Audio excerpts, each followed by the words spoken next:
తెలుగువారి సాహిత్య, సామాజిక, రాజకీయ, ఆధ్యాత్మిక విజ్ఞాన వేదిక ఈ సృజనస్వరం ఈరోజు తమ సృజనస్వరం వినిపించడానికి సిద్ధంగా ఉన్న వారి ప్రత్యేకతలు చెప్పాలంటే మన కార్యక్రమం పూర్తయిపోతుంది ఆరంభించకుండానే. ఒక్కొక్క ముక్కలో చెప్పాలంటే వారు ఆయుర్వేద వైద్యంతో ఎందరి ఆరోగ్యాన్ని కాపాడుతున్నారో తన సాహిత్యంతో కూడా సమాజాన్ని ఆరోగ్యవంతం చేస్తున్నారు డాక్టర్ జీవి పూర్ణచంద్ గారు. నమస్కారం అండి పూర్ణచంద్ గారు. నమస్కారం అండి పూర్ణచంద్ గారు, నిజానికి మీ ఇంటర్వ్యూ చేయడం కోసం, సృజనస్వరం రికార్డ్ చేయడం కోసం నడిచినటువంటి వ్యవహారాన్ని రికార్డ్ చేసేది ఒక అత్యద్భుతమైన సస్పెన్స్ నవల అవుతుంది. ఎటకేలకి మీ రికార్డ్ చేస్తున్నందుకు సృజనస్వరం చాలా సంతోషంగా ఉంది. మనం మీ సాహిత్యం గురించి, మీ సాహిత్య సృజన గురించి, విమర్శల గురించి, మీ చేస్తున్న రీసెర్చ్ గురించి విపులంగా చర్చించే కన్నా ముందు మీ కుటుంబ నేపథ్యము, బాల్యము, మీ బాల్యానుభవాలు, ఏ రకంగా మీరు పెరిగిన వాతావరణం, మీ అనుభవాలు మిమ్మల్ని సాహిత్యం వైపు మళ్ళీ వివరిస్తారా? బాల్యం, మా నాన్నగారు అగ్రికల్చరల్ డిపార్ట్మెంట్లో పనిచేశారు. వ్యవసాయ శాఖ, ప్రభుత్వ వ్యవసాయ శాఖలో పనిచేసేవారు. ఆయన ఈ ఎన్జిఓల అసోసియేషన్లో ప్రముఖమైనటువంటి పాత్ర వహించడం మూలన సంవత్సరానికి ఒక ఊళ్ళో ఆయన ఉద్యోగం చేశారు. అందుమూలన కృష్ణా జిల్లాలో ఉన్నటువంటి దాదాపుగా ఒక 7-8 గ్రామాలలో నా విద్యాభ్యాసం సాగింది. అవనగడ్డ, చల్లపల్లి, ఘంటసాల, ఉయ్యూరు, తర్వాత హై స్కూల్ చదువు అంతా కూడా నూజివీడులో సాగింది. ఇక అక్కడి నుంచి మమ్మల్ని విజయవాడలోనే ఉంచి కుటుంబాన్ని ఆయనే ఇతర ఊడు అన్నిటికీ రోజువారీ వెళ్ళి వచ్చే పద్ధతిలో కుటుంబాన్ని విజయవాడలోనే ఉంచారు. అందుకని నా ఇంటర్మీడియట్ దగ్గర నుంచి నా చదువు అంతా కూడా విజయవాడలో సాగిందనమాట. అప్పటి వరకు 10th వరకు కూడా నేను దాదాపుగా కృష్ణా జిల్లాలో ఉన్నటువంటి గ్రామాలన్నింటిలోనూ నా చదువు సాగటం వలన ప్రముఖమైనటువంటి గ్రామాలతో, గ్రామీణ వాతావరణంతో నాకు బాల్యంలో చాలా ఎక్కువ అనుబంధము, అనుభవము, గ్రామీణ జీవితం పట్ల ఒక దృక్పథము అనేవి నాకు చిన్ననాడే ఏర్పడటానికి మంచి అవకాశం కలిగిందనమాట. సంవత్సరం మారుతూ ఉంటే మీ చదువు డిస్టర్బెన్స్ అనిపించలేదా? ఏ సంవత్సరానికి ఆ సంవత్సరమే చదువు కాబట్టి సంవత్సరం వెళ్ళిపోతూ ఉంటాం కాబట్టి అది మారుతూ ఉంటారు. అనుభవాలు కూడా కొత్త వస్తున్నాయి కదా, కొత్త అనుభవాలు వస్తున్నాయి. అది కాక ఒక ప్రాంతం నుంచి ఇంకొక ప్రాంతానికి వచ్చాం. ఇప్పుడు ఘంటసాల నుంచి నూజివీడు వచ్చాం. ఘంటసాలలో ఉన్నటువంటి జీవితం వేరు, నూజివీడులో ఉన్నటువంటి జీవితం వేరు అనమాట. సో ఇక్కడ ఆ మనుషులు, అక్కడ వాతావరణము, అక్కడ పరిస్థితులు, నీరు పుష్కలంగా ఉన్నటువంటి ఘంటసాల నుంచి నేను నూజివీడులో చదువుకున్నప్పుడు నూజివీడు చాంతాడంటాం, ఇటుపక్క గుంటూరు జిల్లా కొండవీటి చాంతాడంటారు. అంటే అసలు అడుగు భూమి నుయ్యి యొక్క అడుగు కంటికి కనిపించదు, అంత లోతుగా ఉంటుంది. అవి కూడా తెల్లవారుజామున ఎప్పుడో కాసి నీళ్లు, చలమంలోంచి నీళ్లు ఊరినట్టుగా నూతులోంచి నీళ్లు ఊరితే ఆ చిన్న బిందె లాంటి ఇది వేసి నీళ్లు తోడుకునేవాళ్ళం అనమాట. అందుకని నీళ్లు కొనుక్కోవడము, నీటి కరువు అనేది ఎట్లా ఉంటుందో మేము నూజివీడులో, మా చిన్నప్పుడు, ఇప్పుడు నూజివీడులో నీరు బాగానే ఉంది, కానీ మేము చదువుకున్న రోజుల్లో 1968 ఆ ప్రాంతాల్లో అక్కడ నూజివీడు చాంతాడనేటువంటి మాట సుస్థిరమైనటువంటి అర్థంలో మేము అక్కడ ఆ బావుల్ని చూసామన్నమాట. అందువలన ఈ అనుభవం మాకు ఘంటసాలలో ఉన్నప్పుడు లేదు. అందుకని ఒకే జిల్లా అయినప్పటికీ ఈ జిల్లాలో చాలా వ్యత్యాసము, వైవిధ్యము మనకు కనిపిస్తాయి. అదే ఇటు మళ్ళీ జగ్గపేట, నందిగామ వైపు వెళుతున్నప్పుడు జీవితాలు వేరుగా కనిపిస్తాయి. ఇటు పశ్చిమానికి వచ్చేసరికి నూజివీడు, తిరువూరులో కూడా కొంతకాలం మేము ఉన్నాం అనమాట. ఆ ప్రాంతాల్లో జీవన వైవిధ్యం వేరుగా ఉంటుంది. అలాగే ఇప్పుడు దివిసీమకు వచ్చేసరికి ఇవన్నీ ప్రత్యేకమైనటువంటి, భిన్నమైనటువంటి పరిస్థితులు ఉన్నాయన్నమాట. సో వీటిలన్నింటినీ కూడా మేము బాల్యంలోనే ఆకలింపు చేసుకోవటానికి, గ్రామీణ జీవితం పట్ల ఒక దృక్పథం, ఒక అవగాహన కలగడానికి నాకు మంచి అవకాశం ఏర్పడిందనే నేను భావిస్తాను. మరి మీ కుటుంబ వాతావరణం ఎలా ఉండేది? మీకు ఎలాగా ఈ సాహిత్యం వైపు ఆసక్తి కలిగింది? నిజం చెప్పాలంటే మా నాన్నగారి పెదనాన్నగారు భగవద్గీతకు వ్యాఖ్యానం రాశాడు. కొంత మా కుటుంబంలో మా తాతగారి వైపు సాహిత్యపరమైనటువంటి ఒక వాతావరణం ఉంది అని చెప్పుకోవచ్చు. మా నాన్నగారి దగ్గరికి వచ్చేసరికి మా నాన్నగారు అకస్మాత్తుగా మెహర్ బాబా వైపు వచ్చి మెహర్ బాబా సాహిత్యం పట్ల ఆయన ప్రత్యేకమైన అధ్యయనం చేయడం ద్వారా ఆయన అవతార్ మెహర్ అనేటువంటి పత్రికకి దాదాపు 40 సంవత్సరాలు ఆయన ఎడిటర్గా ఉన్నారు. నేను ఎరిగిన మా నాన్నగారు ఆయనంతా సంపాదకుడిగా, పత్రిక సంపాదకుడిగా, ఆయనకి హార్ట్ అటాక్ వస్తే హాస్పిటల్లో కూర్చుని ఐసీసీయూలో ప్రూఫ్లు దిద్దుకుంటూ ఉండేవాళ్ళు, ఆ పత్రిక ప్రూఫ్లు. ఆయన దాదాపుగా 40 పుస్తకాలు రాశారు మెహర్ బాబా మీద. ఆయన 40 పుస్తకాలు అయితే అప్పటికి నా పుస్తకాల సంఖ్య 20-25 మాత్రమే ఉంది. అందుకని అందుకని సాహిత్యం అనేది నాకు కుటుంబ వారసత్వమే అని చెప్పినని నేను భావిస్తాను. అయితే మా నాన్నగారిది ఆధ్యాత్మిక మార్గం, నేను తెలుగు భాష వైపు, భాషా సంస్కృతుల వైపు, చరిత్ర వైపు ఎక్కువగా దృష్టి పెట్టుకోవడం వలన మార్గాలు భిన్నంగా నడిచినప్పటికీ సాహిత్యపరమైనటువంటి ఒక వారసత్వం మాత్రం నాకు మా కుటుంబ పరంగా సంక్రమించిందని నేను భావిస్తాను. అండ్ మీకు రచన చేయాలని తొలిసారి ఎలా అనిపించింది? నాకు ఇది కూడా చాలా విచిత్రం. అప్పుడు జయాంధ్ర ఉద్యమం నడుస్తున్నటువంటి రోజులు, జయాంధ్ర ఉద్యమం నడుస్తున్నప్పుడు చెప్పాను కదా, మా నాన్నగారు ఎన్జిఓస్ అసోసియేషన్లో ముఖ్యమైనటువంటి చాలా ప్రముఖమైనటువంటి పాత్ర పోషించినప్పుడు వాళ్ళకి నేను పాంఫ్లెట్లు రాసిస్తూ ఉండేవాడిని. అచ్చు వేయడం, అవన్నీ ప్రూఫ్లు దిద్దడం, ఆ సాహిత్యం అంతా కూడా అప్పుడు ఇవ్వటం, తర్వాత వాళ్ళకి కొన్ని జర్నల్స్ ఎడిట్ చేసి పెట్టడం, ఇలాగా ఒక రచనా వ్యాసంగం అనేది బాగా మాకు అలవాటు అవటానికి జయాంధ్ర ఉద్యమంలో మా నాన్నగారు ప్రధానమైన పాత్ర. మా ఇంటికి ఐవి రామకృష్ణారావు గారు, శ్రీరాములు గారు, ప్రముఖ ఎన్జిఓ నాయకులు మా ఇంటికి వస్తూ ఉండేవాళ్ళు అనమాట. కొన్నాళ్ళు శ్రీరాములు గారు మా ఇంట్లో ఎవరికీ తెలియకుండా రహస్యంగా కూడా ఉన్నాడు మా చిన్నతనంలో. అటువంటి నేపథ్యం మా కుటుంబం నేపథ్యం అనమాట. మా అందరికీ ఇన్స్ట్రక్షన్స్, మన ఇంట్లో ఎవరో గెస్ట్ ఉన్నాడని బయట ఎవరికి చెప్పొద్దు అని రహస్యంగా ఉండటం అనమాట. అలాంటి వాతావరణం ఉన్నప్పుడు కొంత సాహిత్యపరంగా నేను వాళ్ళకి సహకరించడం ద్వారా సాహిత్యం పట్ల కొంత అవగాహన మక్కువ పెట్టుకున్నాను. 8వ తరగతి చదివేటప్పుడు నూజివీడు హై స్కూల్లో 8వ తరగతి చదువుకుంటున్నప్పుడు మా ఇంటి ముందే మహాకవి దుర్గానంద్ గారు ఉండేవాడు. చాలా గొప్ప కవి, అంతర్గోళాలు ఇవన్నీ శ్రీశ్రీ స్థాయి కలిగినటువంటి కవిగా అందరం భావించేవాళ్ళం. అట్లాగే ఎంవిఎల్ గారు ఉండేవాడు, నూజివీడులో లెక్చరర్ గారు. వీళ్ళ ప్రభావం మా మీద బాగా ఉండేది. దుర్గానంద్ గారి అబ్బాయి నేను క్లాస్మేట్లో అనమాట. సో మేమంతా కూడా ఏం చేసేవాళ్ళం అంటే మేఘమాల అని ఒక లిఖిత పత్రిక తీసుకొచ్చాం.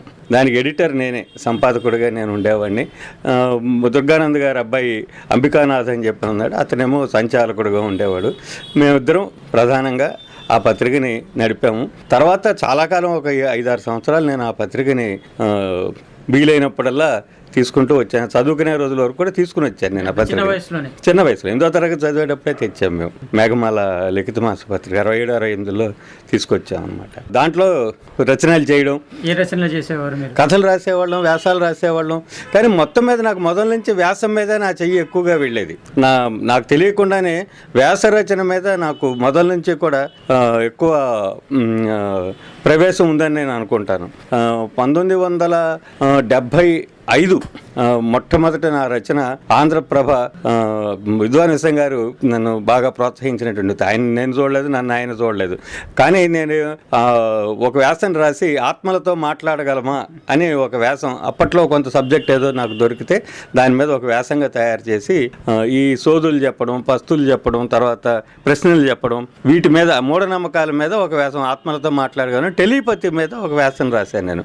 రాసి దాన్ని డైరెక్ట్గా ఆంధ్రప్రభకు పంపించేసాను. ఆంధ్రప్రభ పంపిస్తే వాళ్ళు అవన్నీ వేసిన సంగతి కూడా ఇట్లా వేస్తారు, ఇవన్నీ అంత పెద్ద అవగాహన ఏమీ లేదు, నిజానికి గట్టి అవగాహన ఏమీ లేదు.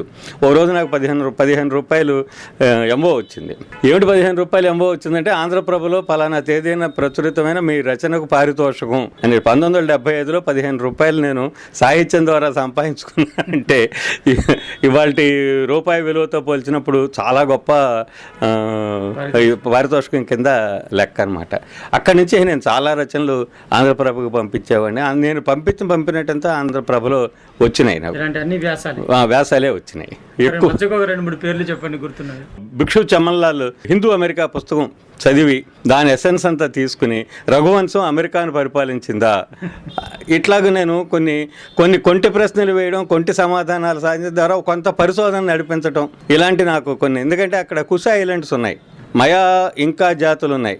అక్కడ ఇండియన్ కల్చర్ మనకి భిక్షు చమన్లాల్ హిందూ అమెరికా పుస్తకం కనుక చదివితే మెక్సికో పరిసర ప్రాంతాల్లో మనకి హిందూయిజం అనేది చాలా చక్కగా కనిపిస్తుంది. దాన్ని ఆయన బాగా ఇచ్చేశాడు. దాని ఆధారం చేసుకుని నేను ఈ రఘువంశం అమెరికాను పరిపాలించిందని అక్కడ రాముడికి సంబంధించినటువంటి కొన్ని ఆధారాలు ఇవన్నీ కూడా ఇచ్చుకుంటూ నేను చేశానన్నమాట. అట్లాగే 1983లోనే ఇప్పుడు ఐరావతం మహదేవన్ గారు సింధు నాగరికత లిపి మీద ఒక వివరణ చేస్తూ అక్కడ కనిపించినటువంటి ఈ టాబ్లెట్స్ మీద, ఈ శిలాఫలకాల మీద చివరి అక్షరం బాణం గుర్తు వేసింది కనిపించింది. బాణం గుర్తు వేసి కనిపిస్తే ఇదేమిటి బాణం గుర్తుని ఏమంటారు, అంబు అంటారు. ఇప్పుడు మనకి తెలుగు భాషలో కూడాను వివాహంబు అని సున్నాపై బు ప్రయోగం చేయడం అనేది మనకి బాగా అలవాటు తెలుగు భాషలో. ఇది మనకు కొంతకాలం సాంప్రదాయంగా కూడా ఉంది. ఇవాళ మనం గ్రాంధికం అనుకుంటున్నాం, కానీ ఒకప్పుడు అది వ్యవహారికం. ఈ సున్నాబు అంటే అంబు ప్రయోగం అంటారు దాన్ని. మన బాగా తెలుగు పండితులు అయితే చెంబు ప్రయోగం అని కూడా అంటూ ఉంటారు. ఈ సున్నాబు పెట్టి తెలుగు భాషని మాట్లాడటం అనేటువంటిది తెలుగు భాషా సాంప్రదాయాల్లో ఒకటి. కాబట్టి ఈ ప్రతి పదానికి ఆ పదాలేవో మనకి తెలియవు, కానీ బాణం గుర్తు ఎక్కడికక్కడ పదానికి చివరికి కనిపిస్తోంది. కాబట్టి ఇది సున్నాబు ప్రయోగంతో కూడుకునేటువంటి తెలుగు భాష అయి ఉండవచ్చు, సింధు లిపిలో ఉన్నది తెలుగు భాష అయి ఉండవచ్చు అని తమిళ భాష వీరాభిమానిగా పేరు పొందిన ఐరావత మహాదేవన్ గారు ఒక వ్యాసం రాశాడు. నేను దాని ఇంకా కొంత సమాచారం నాకు తెలిసింది జోడించి సింధు నాగరికతలో తెలుగు అక్షరాలని చెప్పిన ఒక వ్యాసం రాదు. ఇవన్నీ కూడా నేను నా ఎర్లీ పీరియడ్స్లో నేను చేసినటువంటి కృషి అనమాట. అప్పటికి మీరు ఇంకా విద్యార్థి అనుకుంటారు? విద్యార్థి. సో విద్యార్థి అయినప్పుడు ఇలాంటి తీర్మానాలు చేయడానికి కానీ, అంటే చరిత్రలో మీకు అంత ప్రవేశం లేనప్పుడు ఇలాంటి తీర్మానాలు చేస్తుంటే మీకు భయం అనిపించలేదా? అండ్ తర్వాత దానికి రెస్పాన్స్ ఎలా వచ్చేది? ఒక విషయం చెప్తానండి, మొండివాడిని మించిన మూర్ఖుడిని మించిన రాజు లేడని చెప్పని మనకి చాలా తక్కువ తెలుసు. ఇట్లాంటివి మనం తొందరపడిపోయి అనకూడదు. లాంటి ఆలోచనలు వస్తే మనం ఏ పని చేయలేం. నాకు దొరికిన సమాచారాన్ని నేను నా భాషలో తెలియజేస్తున్నా. ఇవి మీకు దొరకలేదు కదా, నాకు మాత్రమే దొరికింది. కాబట్టి నేను నా సమాచారాన్ని నేను ఇస్తున్నాను. ఇది నా లక్ష్యం, అంతే. ఇది ఒక విధమైనటువంటి జర్నలిస్టిక్ థాట్. రిపోర్టర్ కూడా అట్లాగే అనుకుంటాడు. ఈ వార్తలో నిజమెంత అని ఎప్పుడు రిపోర్టర్ చూడ్డు. తనకు దొరికినటువంటి వార్తని, తనకు అందినటువంటి సమాచారాన్ని రిపోర్ట్ చేయాలని చూస్తాడు కదా. అదొక జర్నలిస్టిక్ టచ్. అది నాది కూడా అంతే. ఆ విధమైనటువంటి ధోరణిలోనే నేను ఎక్కువ ఆలోచించేవాడిని అనమాట. సాధారణంగా ఆ వయసులో అందరూ రొమాంటిక్ నవలలు చదువుతారు. మీరు ఇలాంటి పుస్తకాలు చదవడానికి మీకు అసలు ఎలా? అది మొత్తం మీద ఆ మనసు లోపల ఉన్నట్టు మన భాషా సంస్కృతుల పట్ల నాకు బాగా అభిమానం కలగటానికి, నాకు ఇప్పుడు ఒక మనిషి నువ్వు ఎట్లాంటి వాడువో చెప్పాలంటే నీ స్నేహితులు ఎట్లాంటి వాళ్ళో చెప్పు అని చెప్పిన ఇంగ్లీషు సామెత ఉంది కదా, ఇది నా విషయంలో బాగా వర్తిస్తుంది. నేను ఇంటర్మీడియట్ చదివేటప్పుడు నాకు పురాణ పండ రంగనాథ్, తర్వాత మైత్రేయి గారు, ఇట్లాంటి అప్పటికే జర్నలిస్టులుగా ప్రసిద్ధులు ఎంఎస్ఎం గారు, అజంతా గారు, వీళ్ళతో బాగా పరిచయం ఉండేది. జీకే గారు విజయవాడలో సత్యనారాయణపురంలో ఉంటూ ఉండేవారు. నన్ను ఒక పెద్ద ఆయన జీకే గారికి పరిచయం చేశాడు. ఈ కుర్రాడు మంచి టాలెంట్ ఉన్నవాడు అని చెప్పినని 4 మంచి ముక్కలు నా గురించి చెప్పి పరిచయం చేశాడు. రోజు సాయంత్రం పూట నాకు శాతవాహన కాలేజీలో నేను ఇంటర్మీడియట్ చదువుకునేవాడిని. సాయంత్రం 5 అయిన తర్వాత కాలేజీ అయిపోయేది. 5 తర్వాత తిన్నగా వెళ్ళి జీకే గారి ఇంటికి వెళ్ళేవాడిని. అక్కడ కూర్చునేవాడిని. జీకే గారికి ఆ ఇంటి దగ్గర పెద్ద ఎత్తు అరుగు ఉన్నటువంటి వరండా ఉందన్నమాట. ఆ ఎత్తు అరుగు వరండా. అక్కడ నా బొట్టలు చాలామంది చేరేవాళ్ళు. అంటే వాళ్ళంతా పెద్దవాళ్ళు. నేనే చిన్నపిల్లని, ఇంటర్మీడియట్ చదువుకుంటున్న కుర్రాడిని. ఆయన అనర్గళంగా ఎన్నెన్నో విషయాలు చెప్తూ ఉండేవాడు. అవన్నీ వింటూ ఉండేవాడిని. ఆయన నన్ను బాగా అభిమానించేవారు. నేను కూడా ప్రశ్నలు వేసి కొంత సమాచారం రాబడుతూ ఉండేవాడిని. ఇట్లాగ నాకు సాహిత్యం పట్ల, పరిశోధన పట్ల, ఆయన చెప్పేటువంటి విషయాల మీద బుర్ర బాగా పెట్టుకునేవాడిని అనమాట. తర్వాత నన్ను బాగా గైడ్ చేసిన వాడు రంగనాథ్ గారు, పురాణపండి రంగనాథ్ గారు అంటేనే పరిశోధకుడు. ఒక జర్నలిస్టిక్ టచ్ ఉన్నటువంటి పరిశోధకుడు ఆయన ఎప్పుడూ ఒక మాట అనేవాడు, జర్నలిస్ట్ అనేవాడు లేదా రచయిత అనేవాడు ఒక 5 నిమిషాలు అమీబా నుండి ఆర్మ్స్ట్రాంగ్ వరకు ఏ విషయం మీదైనా సరే అనర్గళంగా చెప్పగలిగినటువంటి సత్తా ఉంటేనే వాడు రచయిత కానీ జర్నలిస్ట్ కానీ అవుతాడు. ఇది రంగనాథ్ గారు నాకు ఎప్పుడు చెప్పినటువంటి పాఠం అనమాట. నేను రామ్మోహనాల గ్రంథాలయం ఉండేది విజయవాడలోను. రామ్మోహన గ్రంథాలయంలో రోజు వెళ్ళి ఒక పుస్తకం తెచ్చుకుని రంగనాథ్ దగ్గరికి వెళ్ళి, రంగనాథ్ 11:30-12గా ఆంధ్రప్రభలో పనిచేసేవారు. ఇంకా అప్పటికి ఆయనకి పెళ్లి కూడా కాలేదు. ఒక రూమ్లో ఉండేవాడు ఆయన. ఉషశ్రీ గారి తమ్ముడు పురాణపండి రంగనాథ్ గారు.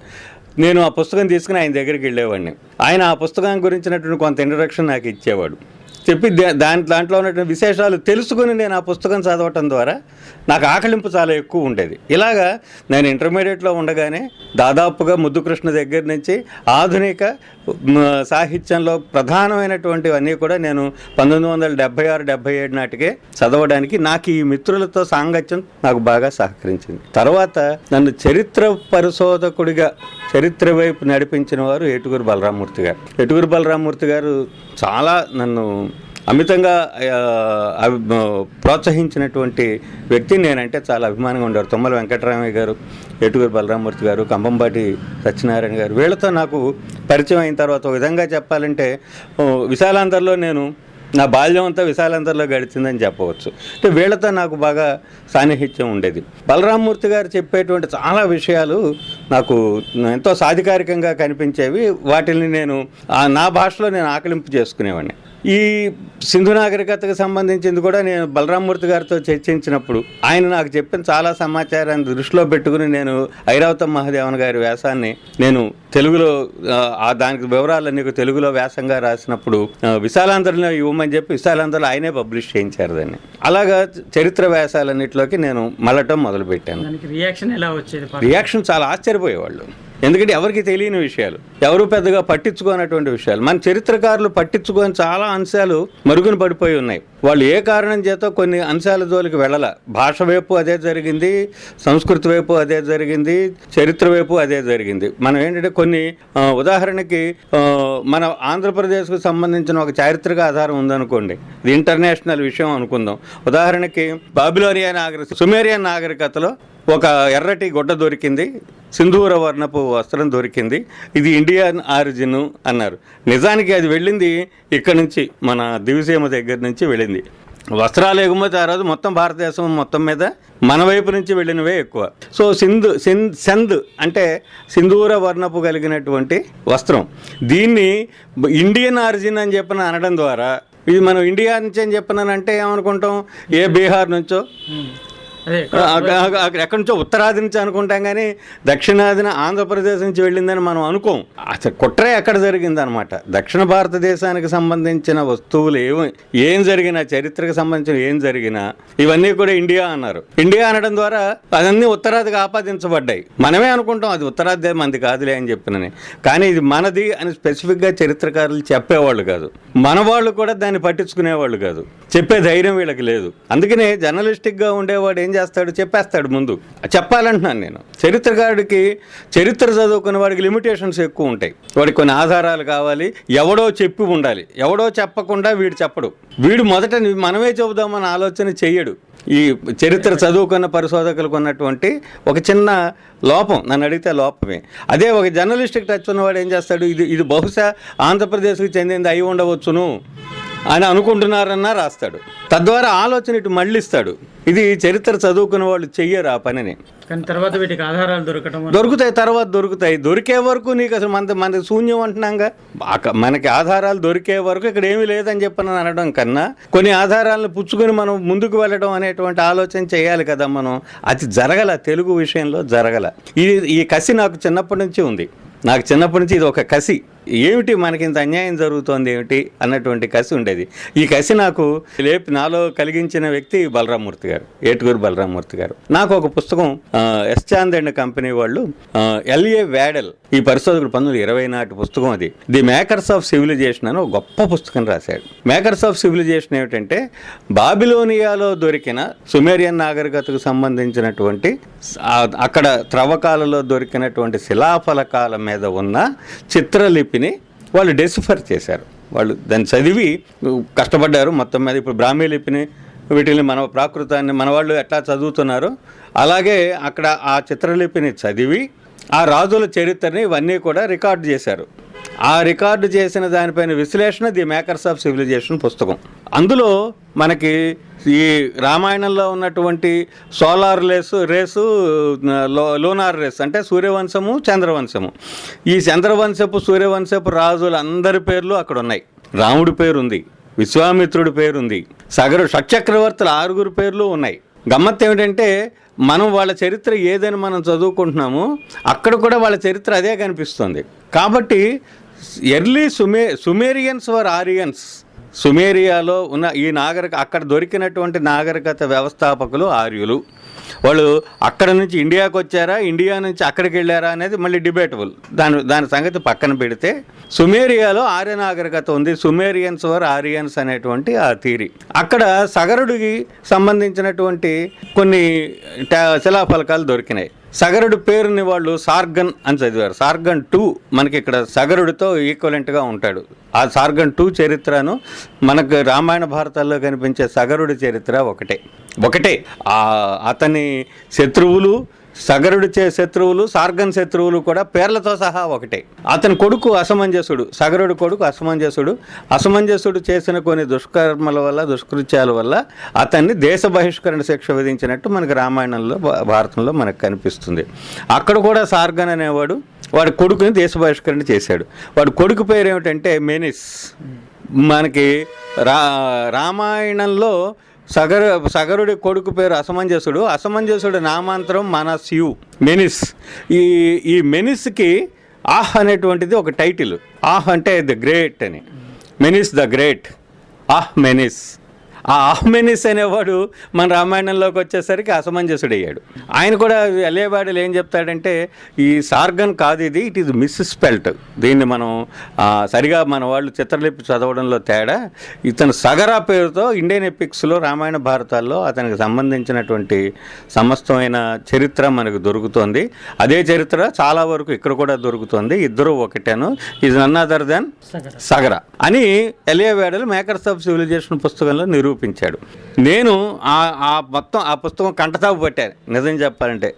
బాగా దాని మీద నేను కూడా కొంత బాగా చదివి, ఇంకా ఇతర కంబంబాటి సత్యనారాయణ గారు, బలరామూర్తి గారు వీళ్ళందరూ రాసినటువంటి అనేక విషయాలను ఆకలింపు చేసుకుని నేను సప్తసింధు అని ఒక నవల రాశాను. ఇది 1987లోనో 88లోనో రాశాను నేను. దాన్ని అప్పట్లో ఆంధ్రప్రభకు పంపిస్తే ఆంధ్రప్రభలో చాలా కాలం కోల్డ్ స్టోరేజ్లో ఉండిపోయి తర్వాత మళ్ళీ నేనే వెతికి తెచ్చుకుని ముక్కామల నాగభూషణం గారికి నేను చూపించాను. ముక్కామల నాగభూషణం గారు అప్పుడు అసుర నాగరికత అని పుస్తకం రాస్తున్నారు. ముక్కామల నాగభూషణం గారు కృష్ణా జిల్లా రచయితల సంఘానికి మొదటి అధ్యక్షుడు. తర్వాత ప్రగతి అని పత్రిక నడిపాడు, పేట్రియాట్ పత్రిక ఆయనే నడిపాడు. చాలా గొప్ప చరిత్ర పరిశోధకుడుగా కూడా ఆయనకి చాలా గొప్ప పేరుంది. బెజవాడలో నిర్మాణ రంగంలో కూడా ఆయన, అంటే వృత్తిరీత్యా నిర్మాణ రంగ నిపుణుడు, ప్రవృత్తిరీత్యా చరిత్ర పరిశోధకుడు. చాలా గొప్ప విషయాలు, శతావతారాలని దేవతల చరిత్రల మీద చాలా గొప్ప పుస్తకం రాశాడు ఆయన.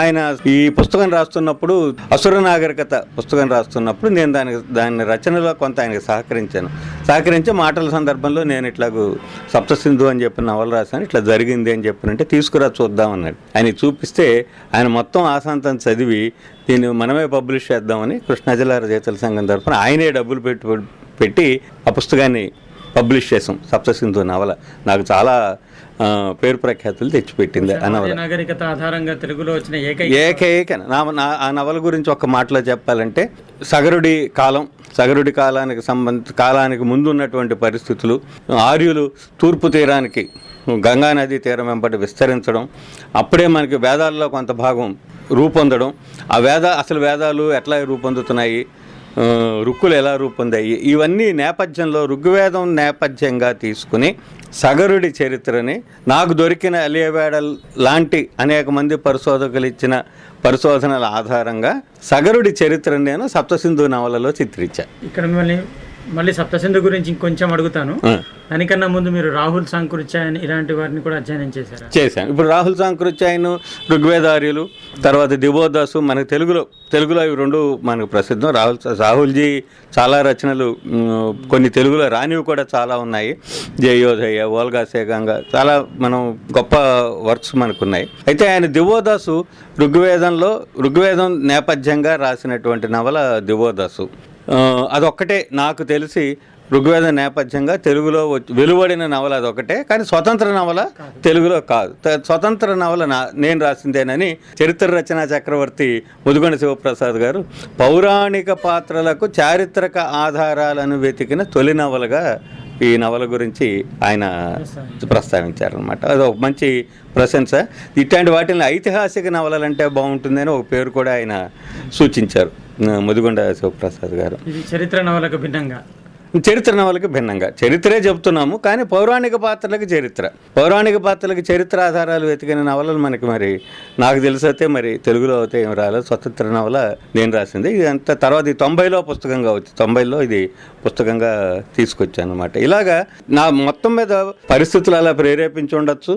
నా చుట్టూ ఉన్న బలరామూర్తి గారు లాంటి పెద్దల యొక్క వాళ్ళతో సంభాషణలు, నా కృష్ణా జిల్లా రచయితల సంఘం లో నేను బుద్ధప్రసాద్ గారు కార్యదర్శులుగా ఉండేవాళ్ళం.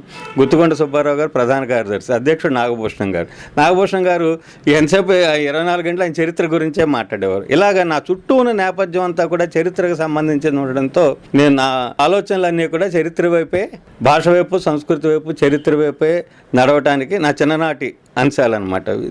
నాకు 30 ఏళ్ళు వచ్చేసరికి నేను వీటిలన్నిటి మీద ఒక మంచి అవగాహనతో నేను ఉన్నాను. ఆ వయసులో రాయటమే నవల రాశారు.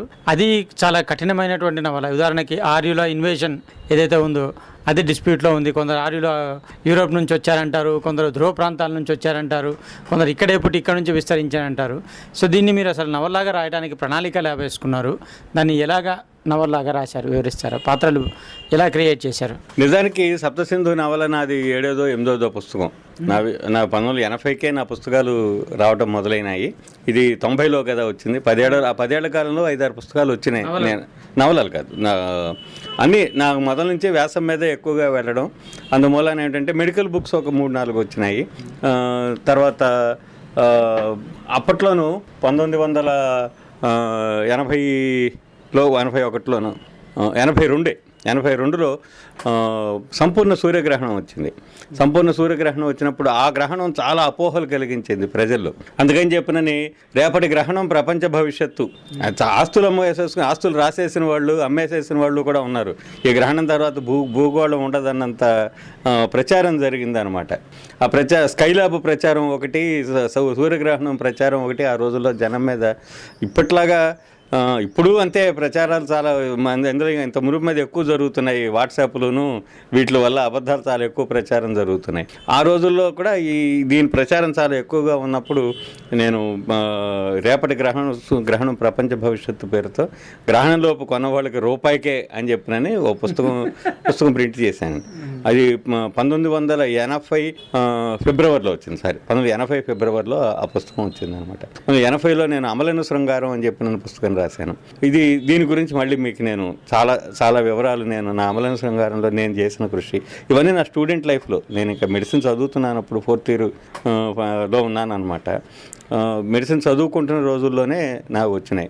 తర్వాత మెడికల్ బుక్స్ తల్లి వైద్యం అని ఇట్లాగ చాలా మెడికల్, షుగర్ వ్యాధి సులభ నివారణ, బీపీ వ్యాధి సులభ నివారణ, ఇట్లా చాలా పుస్తకాలు అప్పటికే దాదాపు 7వ 8వ పుస్తకాలు వచ్చున్నాయి. ఇది సప్తసింధు నేను రాసే టైంకి. సప్తసింధుకి నేను ప్రణాళిక వేసుకోవటానికి నన్ను ఒక చారిత్రక నవలగా, ఒక మంచి చారిత్రక నవలగా దాన్ని తీర్చిదిద్దడానికి నాకు తోడ్పడిన ముఖ్యమైన వ్యక్తి లత, కళాప్రపూర్ణ తెన్నేటి హేమలత.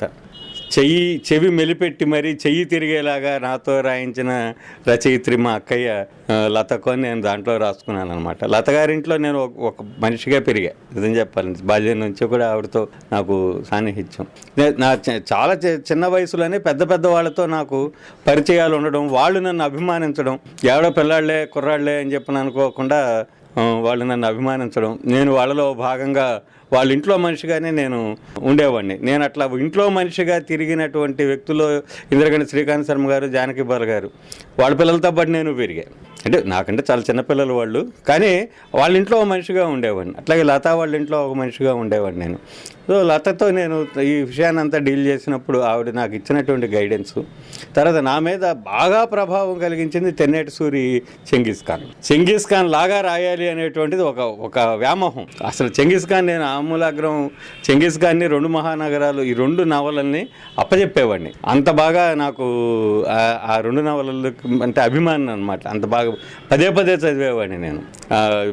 ప్రతి సంభాషణ, దీన్ని వర్ణనల్ని నేను చెంగీస్ ఖాన్ యొక్క ప్రభావం నా మీద బాగా ఉంది. ఇట్లా రాయాలి, మౌల్డ్ చేసుకోవాలని ప్రణాళిక ఎలా వేసుకున్నారు అంటే నేను చెంగీస్ ఖాన్ లాగా వేసుకున్నానని చెప్పగలను. Genghis Khan is my hero అన్నాడు నెహ్రూ. అంటే చెంగీస్ ఖాన్ ప్రపంచం దృష్టిలో ఒక నియంత, ఒక రక్త పిపాసిగా కనిపిస్తాడు. కానీ తెన్నేటి సూరి అతన్ని ఆ రక్త పిపాసిగా కాకుండా మంగోలియన్ జాతుల ఐక్యత. అంటే ఇప్పుడు మీరు అడగచ్చు, చెంగీస్ ఖాన్ మీ మీద ఎలాగ ప్రభావం చూపించింది, దాన్ని మీరు ఎలాగ స్వీకరించారు అని చెప్పిన మీరు అడగచ్చు. నేను ఎలా స్వీకరించానంటే మంగోలియన్ జాతులందరినీ యునైట్ చేసినటువంటి ఒక వ్యక్తిగా చెంగీస్ ఖాన్ని తెన్నేటి సూరి చిత్రించాడు. నేను కూడా సగరుడు కొడుకుని బహిష్కరించినప్పుడు ఇతను మిశ్ర దేశానికి వెళ్ళిపోయాడని రామాయణంలో ఉంది. మిశ్ర దేశం అంటే ఈజిప్టు. ఇది అందరికీ తెలిసినటువంటి విషయమే.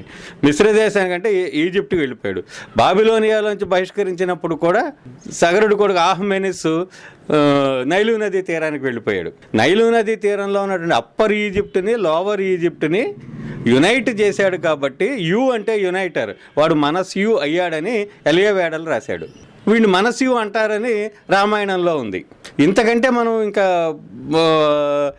ఈ రెండు కథల్ని కూడా సమన్వయపరచుకోవడానికి, తులనాత్మకంగా అధ్యయనం చేయడానికి, చారిత్రక ఆధారాలుగా స్వీకరించడానికి ఇంకా వేరే సాక్ష్యాలు అక్కర్లేదన్నమాట. సో అహామెనిస్ ఏం చేశాడో అసమంజసుడు అదే చేశాడు. అహామెనిస్ మీద ఎలాంటి అపనిందలు పడ్డాయో అలాంటి అపనిందలే అసమంజసుడి మీద కూడా పడ్డాయి. సో వాడు మనస్యు యునైటర్, ఈజిప్టులో ఉన్నటువంటి ఆటవిక జాతులను అందరినీ సమైక్యపరిచి అప్పర్ ఈజిప్ట్ని లోవర్ ఈజిప్ట్ని ఐక్యపరిచి ఒక ఈజిప్ట్ మహాసామ్రాజ్య నిర్మాతగా ఆహ్మెనిస్, అందుకనే మెనిస్ ద గ్రేట్ అయ్యాడు వాడు. అట్లా నేను అసమంజసుడి పాత్రని చిత్రించా. ఈ చిత్రణలో నాకు చెంగిస్ ఖాన్ తోడ్పడ్డాడు. చెంగిస్ ఖాన్ ఏ విధంగా అయితే మా ఆటవిక జాతులుగా ఉండి వ్యవసాయం, చెంగిస్ ఖాన్లో ఒక గొప్ప సన్నివేశం ఉంటుంది. తమ్ముడు ఎంతకాలం యుద్ధం చేస్తాం, వ్యవసాయం చేద్దామని చెప్పినని తండ్రి అన్నతో విడిపోయి వ్యవసాయం చేస్తాడు. పంట చేతికి వచ్చే టైంకి దొంగలు వచ్చి దోచుకుపోతారు. అందుకేరా చెప్పింది సమాజ నాగరికత అయ్యే వరకు వ్యవసాయం జోలికి వెళ్ళకూడదని చెప్తాడు. ఇది నాకు బాగా ప్రభావం కలిగించిన అంశం అనమాట. ఆనాడు ఆటవిక జీవనం గడుపుతున్నటువంటి జాతులు నాగరికత సంతరించుకోవటానికి గల వెనకాల ఉన్నటువంటి నేపథ్యాన్ని చూపించాలి అన్నటువంటి ఆలోచన నాకు చెంగిస్ ఖాన్ వల్ల కలిగింది. అది ప్రభావం స్వీకరించడం అంటే, నా దృష్టిలో ప్రభావం స్వీకరించడం అంటే. తర్వాత ఇంకో పాయింట్ ఏమిటంటే, బలరామమూర్తి గారు నాకు చెప్పినటువంటి పాయింట్, నేను ఇప్పటికి కూడా ఆయన పేరుతోనే నేను ఆ విషయాన్ని నేను చెప్తాను. ఇప్పుడు రెండు తెగలు ఉంటాయి, ఈ రెండు జాతులు, ఒకరితో ఒకళ్ళు సంఘర్షణ జరుగుతుంది. సంఘర్షణ జరిగినప్పుడు ఒకడు గెలుస్తాడు, ఒకడు ఓడిపోతాడు. గెలిచిన వాడికి ఓడిపోయిన వాడు బానిస అవుతాడు. ఆ బానిస ద్వారా గెలిచిన వాడు సంతానాన్ని కంటాడు. ఈ సంతానానికి ఏం లక్షణాలు ఉంటాయి? ఈ రెండు జాతుల యొక్క మిశ్రమ లక్షణాలు ఉంటాయి. భాషలో మిశ్రమం ఉంటుంది, సంస్కృతిలోనూ మిశ్రమం ఉంటుంది, ఆచార వ్యవహారాల్లోనూ, ఆహారపు అలవాట్ల అన్నింటిలో కూడా మిశ్రమ లక్షణాలు ఏర్పడతాయి. ఈ మిశ్రమ లక్షణాలతో కూడిన ఈ జాతి స్వతంత్ర జాతిగా ఎదుగుతుంది. అంటే ఇప్పుడు కొత్త చరిత్ర ప్రారంభమవుతుంది. ఇప్పుడు చరిత్రని నిర్మిస్తున్నది ఎవరు? ఈ కొత్త జాతి. అంటే సంఘర్షణల అనంతరం జరిగిన సంలీనాల వలన చరిత్ర పుడుతోంది. కానీ మన చరిత్రకారులు ఏం చేస్తున్నారంటే సంఘర్షణల్ని మాత్రమే చిత్రీకరించి సంలీనాల్ని విస్మరిస్తున్నారు. ఏ యుద్ధం అయినా సరే యుద్ధానంతర పరిణామాలే చరిత్ర, యుద్ధం చరిత్ర కాదు. కానీ చరిత్రకారులు యుద్ధాన్ని మాత్రమే చరిత్రగా చూపిస్తున్నారు. ఇది ఇక్కడే మనం పెద్ద చరిత్రలో ఉన్నటువంటి ఒక పెద్ద లోపం, సమన్వయ లోపం అన్నమాట. దీన్ని నేను ప్రధానంగా భావించి తీసుకుని మనం ఈ సంలీనాలు, జాతుల సంలీనాలు ఎలా జరిగాయో చూపించడానికి నేను దృష్టిలో పెట్టుకుని సప్తసింధు రాశాను. అసలు నా నేపథ్యం అది. దీని వెనకాల ఇటు చెంగిస్ ఖాన్, ఇటు బలరామమూర్తి గారుల యొక్క ఈ రెండిటి యొక్క ప్రభావంలోంచి పుట్టినటువంటి నవల కావచ్చు అది. ఆ విధంగా నేను దాన్ని ప్రణాళిక రూపొందించుకున్నాను. రచనా సంవిధానం నాకు లత నేర్పిందని చెప్తాను నేను. ఓ చిన్న ఉదాహరణ, ఆయన రాజర్షి, ఆయన పేరు రథవీతి, సరస్వతి నదిలో స్నానం చేసి వస్తున్నాడు. వెనకాల అప్పుడే సూర్యోదయం అవుతోంది. సూర్యోదయం అవుతున్నప్పుడు ఆ తెల్లటి జుట్టు పైకి ముంగుర్లు పైకి ఎగురుతూ ఉంటే వెనకాల ఉన్నటువంటి సూర్యబింబంలోంచి ఇదంతా చూస్తున్నప్పుడు ఎలా ఉందంటే ఒక పారిజాత పువ్వు తెల్లటి రెక్కలతో ఉండి వెనకాల ఎర్రటి తొడిమిలాగా సూర్యుడు ప్రకాశిస్తున్నాడు అని ఇంత రాశాను నేను. నన్ను బాగా తిట్టి ఇంతంత రాయకూడదు ఎప్పుడూను అని ఆవిడ ఒక మాట చెప్పింది. ఒక్క మాటలో దీన్ని మనం రాయొచ్చు. ఆ మహర్షి తొడిమ ఎర్రని పారిజాతంలా ప్రకాశిస్తున్నాడు అను. ఇంతే నాకు ఆవిడ చెప్పింది అదే. ఎప్పుడు కూడా వర్ణనలు మనం అలా వెళితే రీడర్కి ఎక్కదు, బరువులోకి ఎక్కదు. ఎక్కాలి అంటే మనం ఇందాక దీన్ని చాలా సరళీకరించి క్లుప్తతని పాటించాలి అని నేర్పింది నాకు ఆవిడ. తొడిమ ఎర్రని పారిజాతంలా ప్రకాశిస్తున్నాడు అనడం ద్వారా 6 లైన్ల వర్ణన నేను ఒక 1/2 లైన్లో కుదించుకోగలిగా. ఇది నాకు లత నేర్పినటువంటి అంశం. అప్పటి నుంచి కూడా బ్రివిటీ వర్ణనలో కానీ కథ రాయడంలో నవలు రాసేటప్పుడైనా ఆ బ్రివిటీ యొక్క అవసరం ఏమిటనేది ఆవిడ నాకు చెప్పింది. అదే నాకు ఈనాటికి కూడా పాఠంగా నేను భావిస్తాను.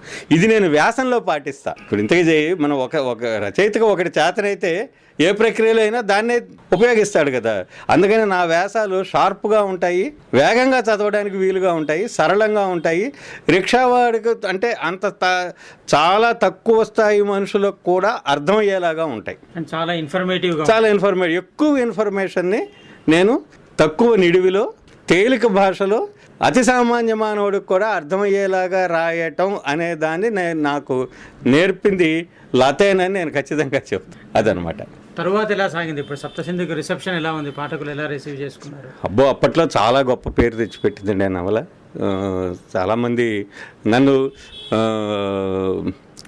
రజనీ గారు, బాలాంతరపు రజనీకాంతారావు గారు సప్తసింధు పూర్ణచందు అని పిలిచేవాడు.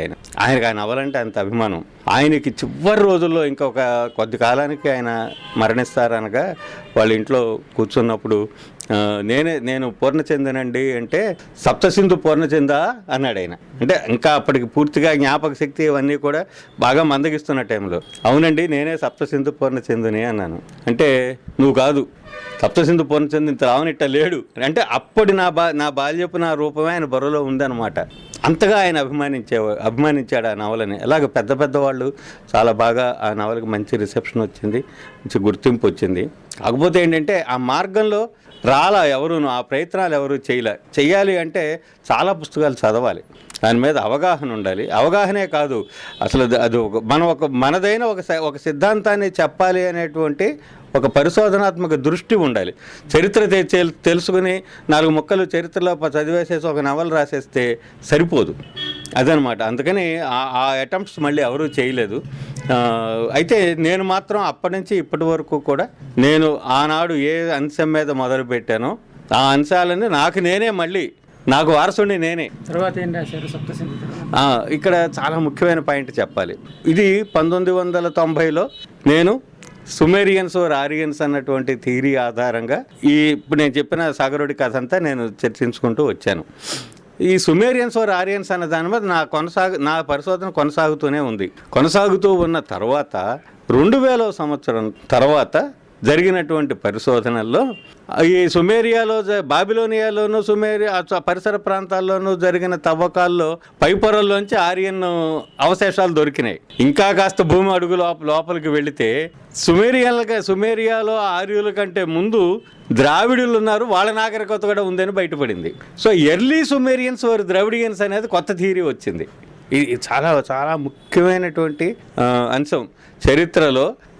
ఇప్పుడు నేను చెప్పేటువంటి అంశాలు మన చరిత్రకారులు విస్మరించిన లేదా చదవని తాజా పరిశోధన అంశాలు కదా.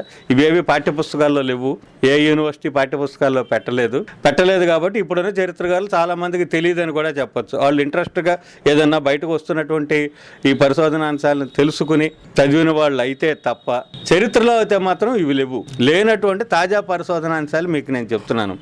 ఇది ఆ రోజున నేను సుమేరియన్స్ ఆర్ ఆరియన్స్ అనే థియరీ మీద ఒక సాధికారికమైనటువంటి పరిశీలన చేసి ఉన్నాను కాబట్టి దాని అడుగు పొరల్లో ఉన్నటువంటి ద్రావిడ అవశేషాలని గురించి నేను చాలా తేలికగా అర్థం చేసుకోగలిగా. ఇప్పుడు ఏమైందంటే ఈజిప్ట్ దగ్గర నుంచి అసలు మహాపరివ్యాపనం జరిగింది. గ్రేట్ ఎవల్యూషన్ అనేది ఈజిప్ట్ నుంచే ప్రారంభమైనది. చరిత్ర అందరికీ తెలిసినటువంటి భాషాశాస్త్రపరమైనటువంటి అంశం, అందరూ అంగీకరించే విషయం కూడాను.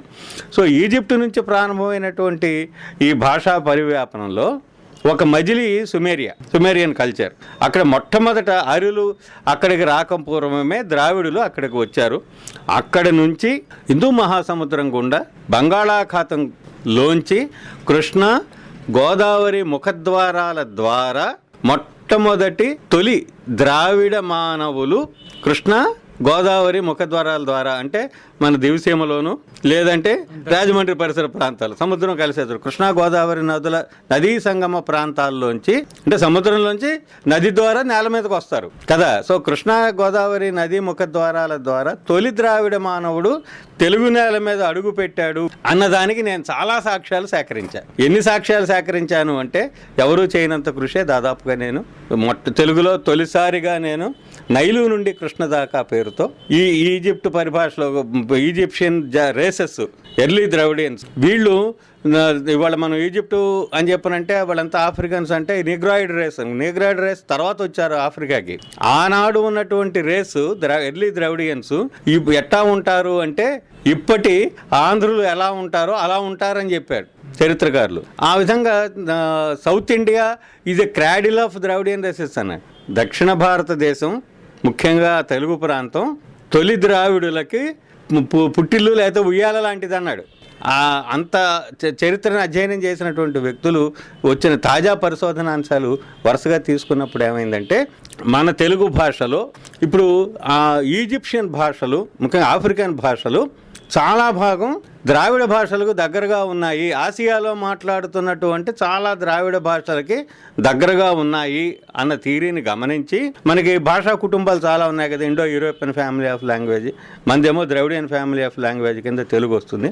ఇలా చాలా ఫ్యామిలీ ఆఫ్ లాంగ్వేజెస్ ఉన్నాయి కదా. ఇటువంటి ఫ్యామిలీ ఆఫ్ లాంగ్వేజెస్లో Afro Asiatic family of language ఒకటి, Afro Asiatic family of language. Afro Asiatic family of language కింద ఈజిప్షియన్ భాషలు అనేవి వస్తాయి. వీటి ప్రోటో రూపాన్ని అంటే మూల రూపాన్ని తయారు చేసి ఒక దానికోసం ప్రత్యేకంగా కొంత నిఘంటు రూపంలో తయారు చేశారు. డేటాబేస్ ఉంది. ముఖ్యంగా ఈ ప్రోటో ఆఫ్రో ఆసియాటిక్ భాషలకి ఒక డేటాబేస్ మనకి ఇంటర్నెట్లో దొరుకుతుంది. ఈ డేటాబేస్ ఆధారంగా నేను సెర్చ్ చేసుకుంటూ ఈజిప్షియన్ భాషలు, ప్రోటో ఆఫ్రో ఆసియాటిక్ అన్ని ఈజిప్షియన్ భాషల యొక్క మూల భాషా రూపంలో ఉన్నటువంటి పదాలను వెతకడం మొదలు పెడితే నాకు వందల కొద్దీ తెలుగు మాటలు అవే అర్థంలో అదే ఉచ్చారణలో ప్రోటో ఆఫ్రో ఆసియాటిక్లో నాకు కనిపించాయి. ఫర్ ఎగ్జాంపుల్ మనం పచ్చడి అంటాం.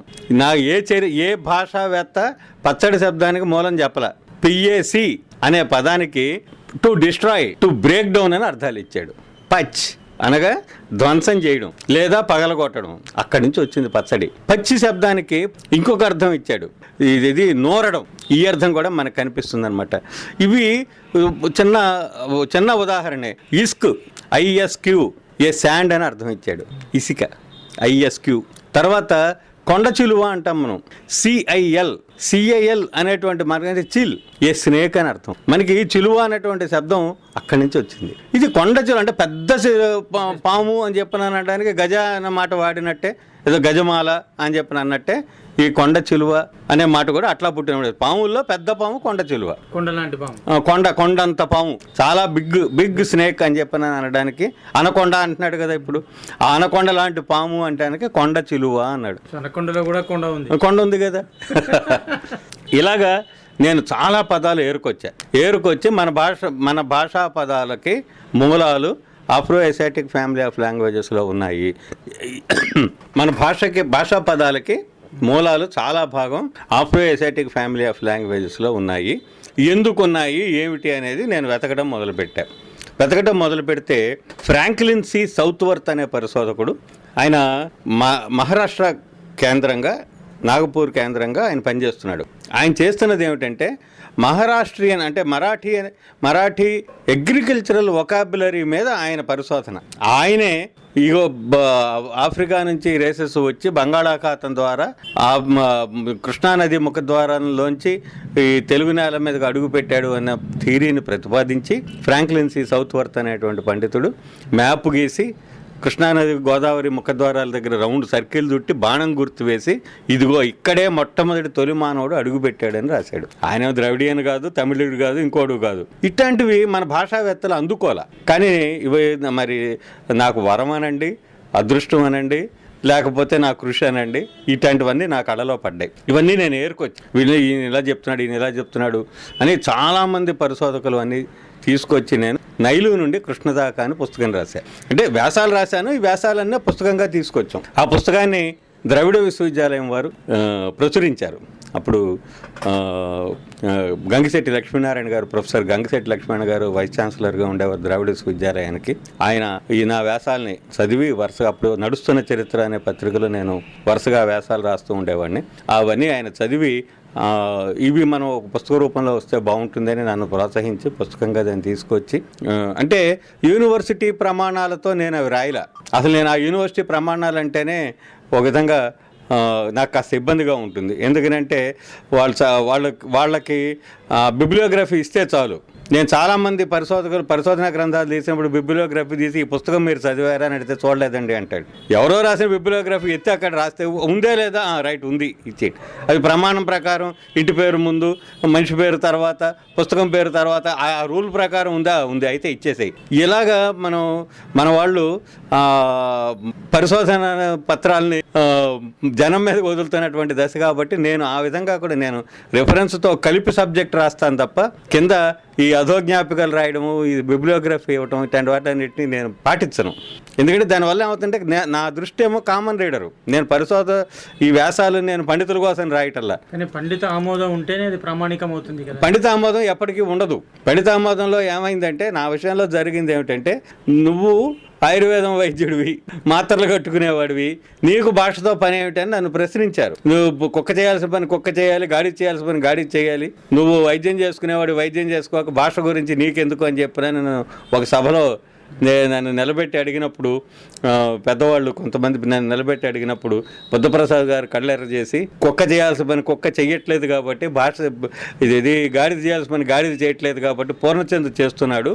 అతను మన భాష ప్రాచీనతకి ఉన్నటువంటి మూలాలను వెతుకుతున్నాడు. చేతనైతే ఆయన వెతికి తెచ్చిన వాటిని విశ్లేషించండి, లేకపోతే వదిలేయండి, ఆయనే చూసుకుంటాడు. అంతే, నువ్వెవరు అని ప్రశ్నించే హక్కు మాత్రం ఎవరికీ లేదని చెప్పని ఆయన అనటం. అది దాని మీద 3 రోజులు సదస్సు జరిపాము ఇక్కడ విజయవాడలో తెలుగు భాష ప్రాచీనత మీద. అప్పుడు ప్రాచీనతా హోదా రాలా. నేను తెలుగే ప్రాచీనం అని చెప్పిన ఒక పుస్తకం రాశాను. అది పుస్తకంగా రాసినటువంటి అంశం. దాన్ని అప్పట్లో ఏబికే ప్రసాద్ గారు అధికార భాషా సంఘం అధ్యక్షులుగా ఉన్నప్పుడు ఆయనే రాయించారు నా చేత. ఆ పుస్తకాన్ని రాయించి అధికార భాషా సంఘం పక్షాన తెలుగే ప్రాచీనం అని ప్రచురించారు. దాన్ని హిందీ అకాడమీ పక్షాన అప్పుడు హిందీ అకాడమీ అధ్యక్షులుగా ఉన్న ఆచార్య యార్లగడ్డ లక్ష్మీప్రసాద్ గారు దాన్ని హిందీ చేయించారు. నా మిత్రుడు వెన్నా వల్లభరావు గారు ఆ హిందీ అనువాదం తెలుగు హీ ప్రాచీన హై పేరుతో చేశారు. ఈ తెలుగు హీ ప్రాచీన హై పుస్తకాన్ని యార్లగడ్డ లక్ష్మీప్రసాద్ గారు ఆ రోజుల్లో కమిటీ వేశారు, టాస్క్ ఫోర్సు. ఇది తెలుగు భాషకు ప్రాచీనతా హోదాను సాధక సమితిని వేశారు. ఆ సాధక సమితిలో యార్లగడ్డ లక్ష్మీప్రసాద్ గారు, బుద్ధప్రసాద్ గారు, ఆవుల మంజులత గారు వీళ్ళందరూ ఉన్నారనమాట. ఈ బృందం దీన్ని తీసుకుని వెళ్ళి ఢిల్లీలో ఉన్నటువంటి పెద్దలకి నా పుస్తకాన్ని అందివ్వటం వల్ల మన తెలుగు భాషకు కూడా క్లాసికల్ స్టేటస్ ఇవ్వడానికి మార్గం సుగమం అయింది. ఆ విధంగా నా జీవితానికి ఒక సంతృప్తి, భాషకు క్లాసికల్ స్టేటస్ రాయడంలో నా పాత్ర కూడా కొంచెం ఉంది అనేటువంటి ఒక సంతృప్తి నాకుందనమాట. అలాగా తెలుగు భాష కోసం ఇదంతా నా కృషి అంతా కూడా భాషోద్యమంలో భాగం. అట్లాగే నేను చేసుకుంటూ వచ్చాను అనమాట. ఇంకా చెప్పాలంటే తెలుగు భాషకి ప్రాచీనతకు సంబంధించి నేను నైలు నుండి కృష్ణ దాకా నడిచినటువంటి భాషా వ్యాపనంలో ఉన్న పదాలని ఇప్పటికి కూడా నేను ఇంకా వ్యాసాల రూపంలో నేను రోజుకో కొత్త పదం ఇస్తూనే ఉన్నా. ప్రతి వ్యాసంలోనూ నేను ఏదో ఒక రూపేణ ఆ పదాలు ఇక్కడ ఆఫ్రికన్ భాషల్లో ప్రోటో ఆఫ్రియాసియాటిక్ రూట్స్లో తెలుగు ఈ మాట ఎట్లా ఉంది, ఏమనుంది అని చెప్పిన. ఉదాహరణకి విఏడి వడ్ అంటే టు బర్న్, టు కుక్ అని అర్థం. వడ, వడియం. ఈ వడ శబ్దానికి మనం తమిళంలో తమిళ పదం కాదండి అది. తమిళ లెక్సికాన్లో కానీ లేకపోతే ఇంకా తమిళ నిఘంటువుల్లో కానీ ఎక్కడా కూడా వడ శబ్దం లేదు అసలు. వాళ్ళకి చక్కగా తెలుగులోంచి వెళ్ళినటువంటి మాట ఇది. మన వాళ్ళు ఏం చేశారు, వటకం అనే సంస్కృత మాటలోంచి వడ పుట్టింది అని అనేశారు. ఈ ప్రతిదీ సంస్కృతంలో వెతకడం అనేటువంటి మనకున్న చిన్న మానసిక బలహీనత వల్ల మన పదాలు ఏవి కూడా మనవి కాదు, ఇవన్నీ మనకు అసలు మనది ఏమీ లేదు అనేటువంటి ఒక అభిప్రాయం మన జనరేషన్స్లో కలిగించడంలో మన పండితులు కృతకృత్యులయ్యారు. 100% విజయం సాధించారు. ఇక్కడ నేను $1 మిలియన్ పాయింట్ నేను ఒకటి మీకు చెప్తాను. $1 మిలియన్ నాకామీక దేశానికి, జాతికి మీకు చెప్తున్నాను. ఈ జాతికి పనికొచ్చేటువంటి మాట, చాలా ముఖ్యమైనటువంటి విషయం.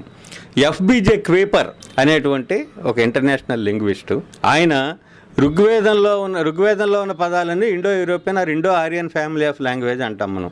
ఇండో ఆరియన్ ఫ్యామిలీ ఆఫ్ లాంగ్వేజ్కి చెందినటువంటి భాషకు చెందని వేరే భాషా పదాలు ఋగ్వేదంలో 367-68 పదాలను ఆయన ఏరి ఈ పదాలేవి ఋగ్వేద పదాలు ఇవి కూడా ఇండో ఆరియన్ ఫ్యామిలీ ఆఫ్ లాంగ్వేజ్కి చెందినవి కాదు, ఇవి either Dravidian or Munda words అని చెప్పనని ప్రకటించాడు ఆయన. ముండా వర్డ్స్ అంటే ముండా అనేది మన ద్రావిడ భాషలాగానే ముండా భాష అంటే ఆ బీహార్ ఆ పరిసర ప్రాంతాల్లో వాళ్ళ ప్రభావం మనకి చాలా ఉందండి. ఇప్పుడు మనం ముండనం ఉంటాం కదా, వాళ్ళు హెడ్ హాఫ్ షేవింగ్ ఉందే వాళ్ళ నుంచి మనం స్వీకరించింది. ముండా జాతులతో మనకి చాలా జాతులు ఉన్నాయి, వాళ్ళతో మనకి చాలా సాన్నిహిత్యం ఉండేది. వరి శబ్దం అందులోంచి వచ్చిందేనని చెప్తారు. ఇలాగా మన ముండా భాష, ద్రావిడ భాష, ఋగ్వేద ఆర్య భాష, ఈ భాషల సంలీనమే తెలుగు భారతీయ భాషలకి మూలంగా చెప్పవచ్చు. ఇంకా యువత ఇప్పుడు హిట్టైట్స్ ఉన్నారు, వాళ్ళు హిట్టైట్స్కి సంబంధించిన పదాలు కూడా చాలా భాగం ఋగ్వేదంలో ఉన్నాయి. సో పర్టికులర్గా ఈ 380 పదాలు హిట్టైట్స్ లాంగ్వేజ్ కూడా మళ్ళీ ఇండో యూరోపియన్ ఫ్యామిలీ ఆఫ్ లాంగ్వేజ్కి సంబంధించింది. కానీ ఇప్పుడు నేను చెప్పబోతున్నాను ఆ 380 పదాలు ఆయన చెప్పిన వాటిల్లో మయూర, మత్స్య, మీన, పుత్ర, గజ ఈ పదాలు ఏవి కూడా అంటే ఇప్పుడు మనం పెద్ద గొప్ప సంస్కృత పదాలను మనం అనుకుంటున్నవి ఏవి సంస్కృతం మాటలు కాదు. ఇవి సంస్కృతంలోకి వెళ్ళినటువంటి ద్రావిడ భాషా పదాలు కానీ లేదా ముండా భాషా పదాలు కానీ అయి ఉంటాయి అని FBJ పేపరు ప్రకటించాడు. క్వీపర్స్ లిస్ట్ పేరుతో ఇది మనకి దొరుకుతోంది. ఇంటర్నెట్కి వెళ్ళి మీరు క్వీపర్స్ లిస్ట్ అని కనుక కొడితే PUIPER కనుక కొడితే మీకు క్వీపర్స్ లిస్ట్ వస్తుంది. అందులో మనం ఇవన్నీ సంస్కృతం కాదా అని ఆశ్చర్యపోతాం. 1920లోనే కోరాడు రామకృష్ణయ్య పంతులు గారు పుత్ర, మత్స్య, తాళ ఈ 3 పదాలు తెలుగు మాటలు ఇవి తెలుగులోంచి సంస్కృతంలోకి వెళ్ళినాయని రాశాడు ఆయన. మహానుభావులు చెప్పారండి, చాలా విషయాలు చెప్పారు, కానీ మనమే వాటిల్ని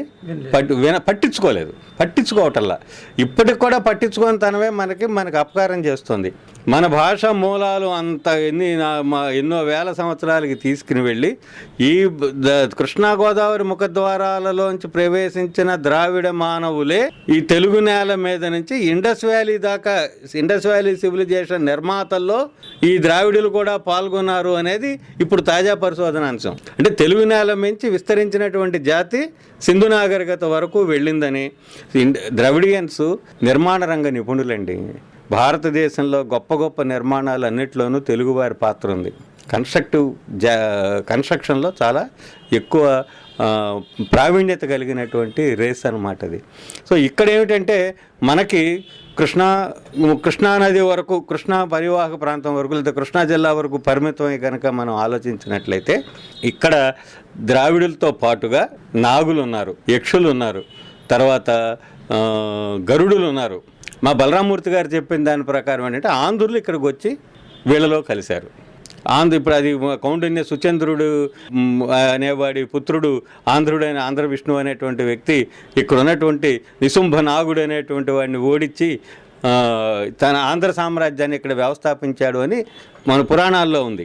ఈ చరిత్ర మనకి అదే చరిత్ర కింద మనకి చెప్తున్నారు మరి. సరే, అది ఎంత చరిత్ర వాస్తవం అయినా కాకపోయినా దాని సారాంశం ఏమిటి? ఆంధ్రులు అనేవాళ్ళు బయట నుంచి వచ్చి, ఉత్తరాది నుంచి వచ్చి ఇక్కడ కలిశారు, ఇక్కడున్న రేసెస్ని వాళ్ళు ఓడించారు. మళ్ళీ నేను ఇందాక చెప్పిన పాయింట్, ఈ సంఘర్షణల తర్వాత ఈ జాతులన్నిటి మధ్య సంలీనాలు జరిగినాయి. ఈ సంలీనాల్లో భాషలు కలిసిపోయినాయి, సంస్కృతులు కలిసిపోయినాయి. కలిసి జాతిపరంగా మనం ఆంధ్రులము, భాషపరంగా తెలుగువారము అయ్యాము. అందుకనే తెలుగు భాషలో ఒకే పదం 2-3 అర్థాల్లో కనిపించడానికి కారణం ఇన్ని రకాల భాషల సంలీనం వల్ల ఏర్పడినటువంటి లక్షణం. దేవతలు కూడా అలాగే కలిశారు. కొట్టి, కాట్టు, ఏల వీళ్ళంతా మన తెలుగువారి ప్రాచీన దేవతలు. అదనమాట. చాలా మనం ఇంకో కోణంలోంచి కనుక మన తెలుగు చరిత్రను కనుక చూసుకుంటూ వెళితే మనం ఎంత చరిత్రను మిస్ అయిపోతున్నాము, ఎన్ని ఉత్సాహవంతమైనటువంటి మనకు గర్వకారణమైన ఎన్నో విషయాలు మనం ఎందుకు మిస్ అయిపోతున్నాము, మన జాతికి, మన తరాలకి చెప్పడంలో ఎందుకు మనం ఫెయిల్ అవుతున్నాము అని. ఇప్పుడు మీరు నన్ను అడగాల్సిన ప్రశ్న నేనే మీ తరఫున అడుగుతున్నాను నేను. ఏమండి మరి వీటన్నిటికీ ఆధారాలు ఏమిటి అని. దీనికి చరిత్రకారులు ఇచ్చే సమాధానం ఏంటంటే, in the absence of archaeological evidence, పురావస్తు ఆధారాలు లభ్యం కాని చోట భాష అనేది ఒకటి ఉంది కదా, భాష కంటిన్యూ అయిందిగా, భాషకి పురావస్తు ఆధారాలు ఏమి ఉండవు కదా.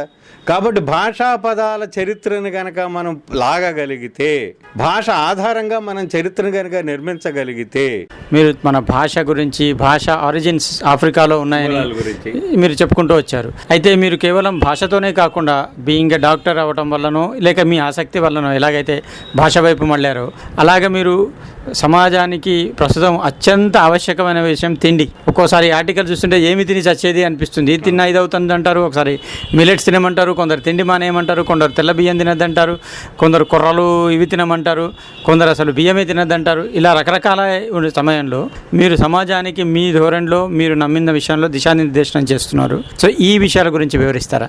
అండ్ దీని మీద మీరు రాసే వ్యాసాలు, పుస్తకాల గురించి. తెలుగు వారికి ఆహార చరిత్ర లేదండి. ఇప్పటి వరకు కూడా మనకి మొదటి నుంచి కూడా మన వాళ్ళు తెలుగు విషయంలో చేసిన అన్ని రంగాల్లోనూ అశ్రద్ధ జరిగింది.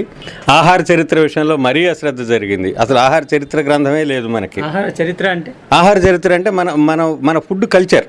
అసలు ఇప్పుడు మనం తింటున్న పద్ధతి ఉంది. ఇప్పుడు నార్త్ ఇండియన్స్ భోజన పద్ధతి వేరు, మన పద్ధతి వేరు, మన వంటకాలు వేరు, మన ఆహారం తీసుకునే పద్ధతి వేరు.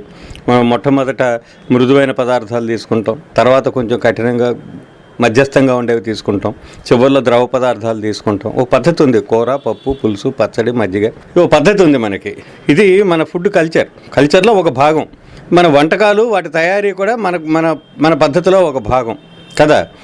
దీనికి ఒక చరిత్ర ఉంది. తరతరాలుగా మనం వంశపారంపర్యంగా మనం పొందుతున్నటువంటి వారసత్వంలో ఆహారం కూడా ఒక భాగం కదా.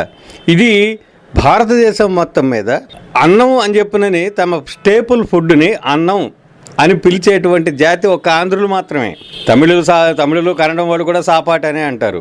ఉత్తరాది వారంతా కూడా రోటీలే. అన్నం అన్నటువంటి మాటని వాడుతున్నది ఒక తెలుగువారు మాత్రమే. ఏం తిన్నావు అంటే అన్నం తిన్నానంటే, సాపాటు తిన్నానని చెప్పి అన్నాడు కదా తెలుగువాడు. సో అన్నం అనేది సంస్కృత పదము, మనకేదో మంది కాదు అని చెప్పి నేను అంటారు కదా.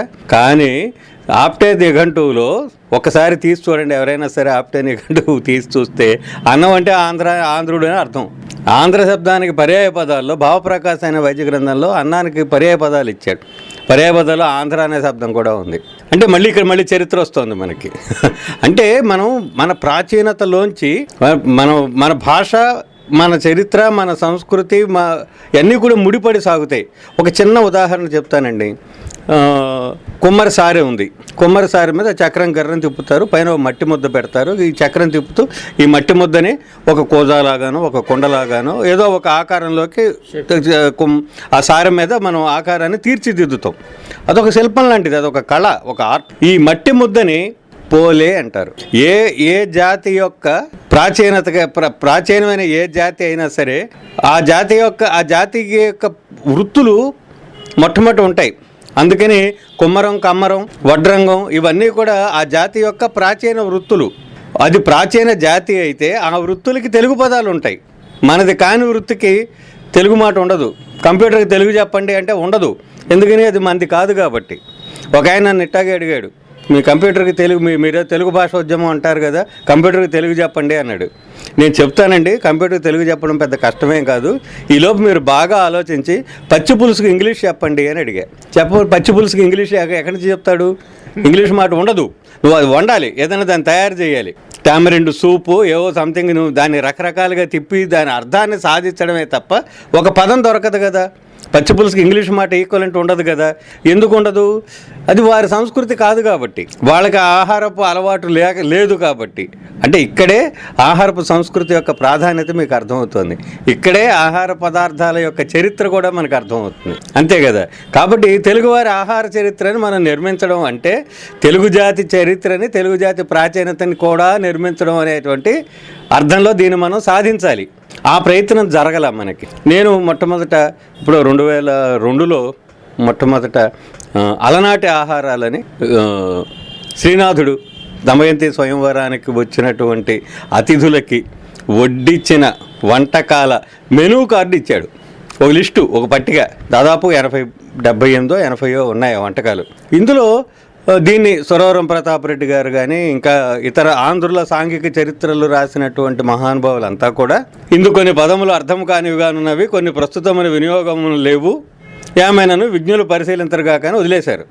ఆ వంటకాల పేర్లు ఏమిటో వాటిని కనుక మనం డిసిఫర్ చేయగలిగితే మన ఆహార చరిత్ర నిర్మాణం అయినట్టే. కనీసం 500 సంవత్సరాల నాటి 600 ఏళ్ల శ్రీనాథుడు అంటే 600 ఏళ్ళు వెనక్కి వెళ్తాం. 600 ఏళ్ల క్రితం నాటి ఆహారపు అలవాట్లు ఏమిటో మనకు అర్థమైపోతాయిగా కదా. ఈ ప్రయత్నం జరగల. ప్రతిదీ కూడా విజ్ఞులు పరిశీలించరు కాక ఎవడు విజ్ఞుడు? మనమే. ఎవడు విజ్ఞత అనేది మరి ఎక్కడి నుంచి వస్తుంది? ఆయన చేసినాడు కూడా విజ్ఞుడే కదా, ఆయన ఎందుకు పరిశీలించడు? ఈ పరిశీలన అనేది టైం వేస్ట్, ఎందుకంటే అర్థం కావట్లేదు, వినియోగం లేవు ఇప్పుడు అని ఓ టైం వేస్ట్ సబ్జెక్ట్ కింద ఆహార చరిత్రని ఎవరికి వాళ్ళు అశ్రద్ధ చేశారు. సరే, నేను దాన్ని పట్టుకుని కొంత మొదల నుంచి కూడా నా తాపత్రయం ఏమిటంటే ఏ రంగం ఖాళీగా ఉందో అక్కడైతే మన ప్రయోజనం ఎక్కువ నెరవేరుతుంది. అందరూ చెప్పింది మళ్ళీ నేను చెప్తే నా ప్రత్యేకత ఉంది. ఎవరు చెప్పని పాయింట్ చెప్పాలి. ఇది నాకు మొదలు చిన్నప్పటి నుంచి నాకు మా గురువులు నేర్పినటువంటి సిద్ధాంతం ఏమిటంటే ఎవరు చెప్పంది చెప్పడానికి ప్రయత్నించి, ఎవరు చెప్పని పద్ధతిలో చెప్పు. తప్పో ఒప్పో తర్వాత కాలం నిర్ణయిస్తుంది. ముందు నువ్వు చెప్పదలుచుకుంది కొత్తదిగా నీ పాయింట్ అని నువ్వు నీదైనా ఒక పాయింట్ని చెప్పు అనేది. సరే, నేను వీటిలన్నింటినీ ఒక్కొక్కటి వెతకడం మొదలుపెట్టా. ఒక చిన్న ఉదాహరణ చెప్తాను. ద్రబ్బెడ అని ఒక వంటకం ఉంది. ఏమిటి ద్రబ్బెడ? నిఘంటువు ఎక్కడా ద్రబ్బెడ ప్రస్తావనే లేదు. ఏ నిఘంటువు దానికి అర్థం రాయలే. మరి మహానుభావులు శ్రీనాథుడు, పోతనాళ్ళు అందరూ వాడారు ఆ మాటని. పోతన కూడా వాడాడు. పోతన ఎట్ట వాడాడు? జడభరతుడు సంబంధించినటువంటి సన్నివేశం చెప్తూ ఆ జడభరతుడికి ఎవరు ఏం పెట్టినా తింటున్నాడు. ఒకడెవడో కాస్త చిట్టు తెచ్చి పెట్టాడు, తవుడు తెచ్చి పెట్టాడు, అది తినేసాడు ఆయన.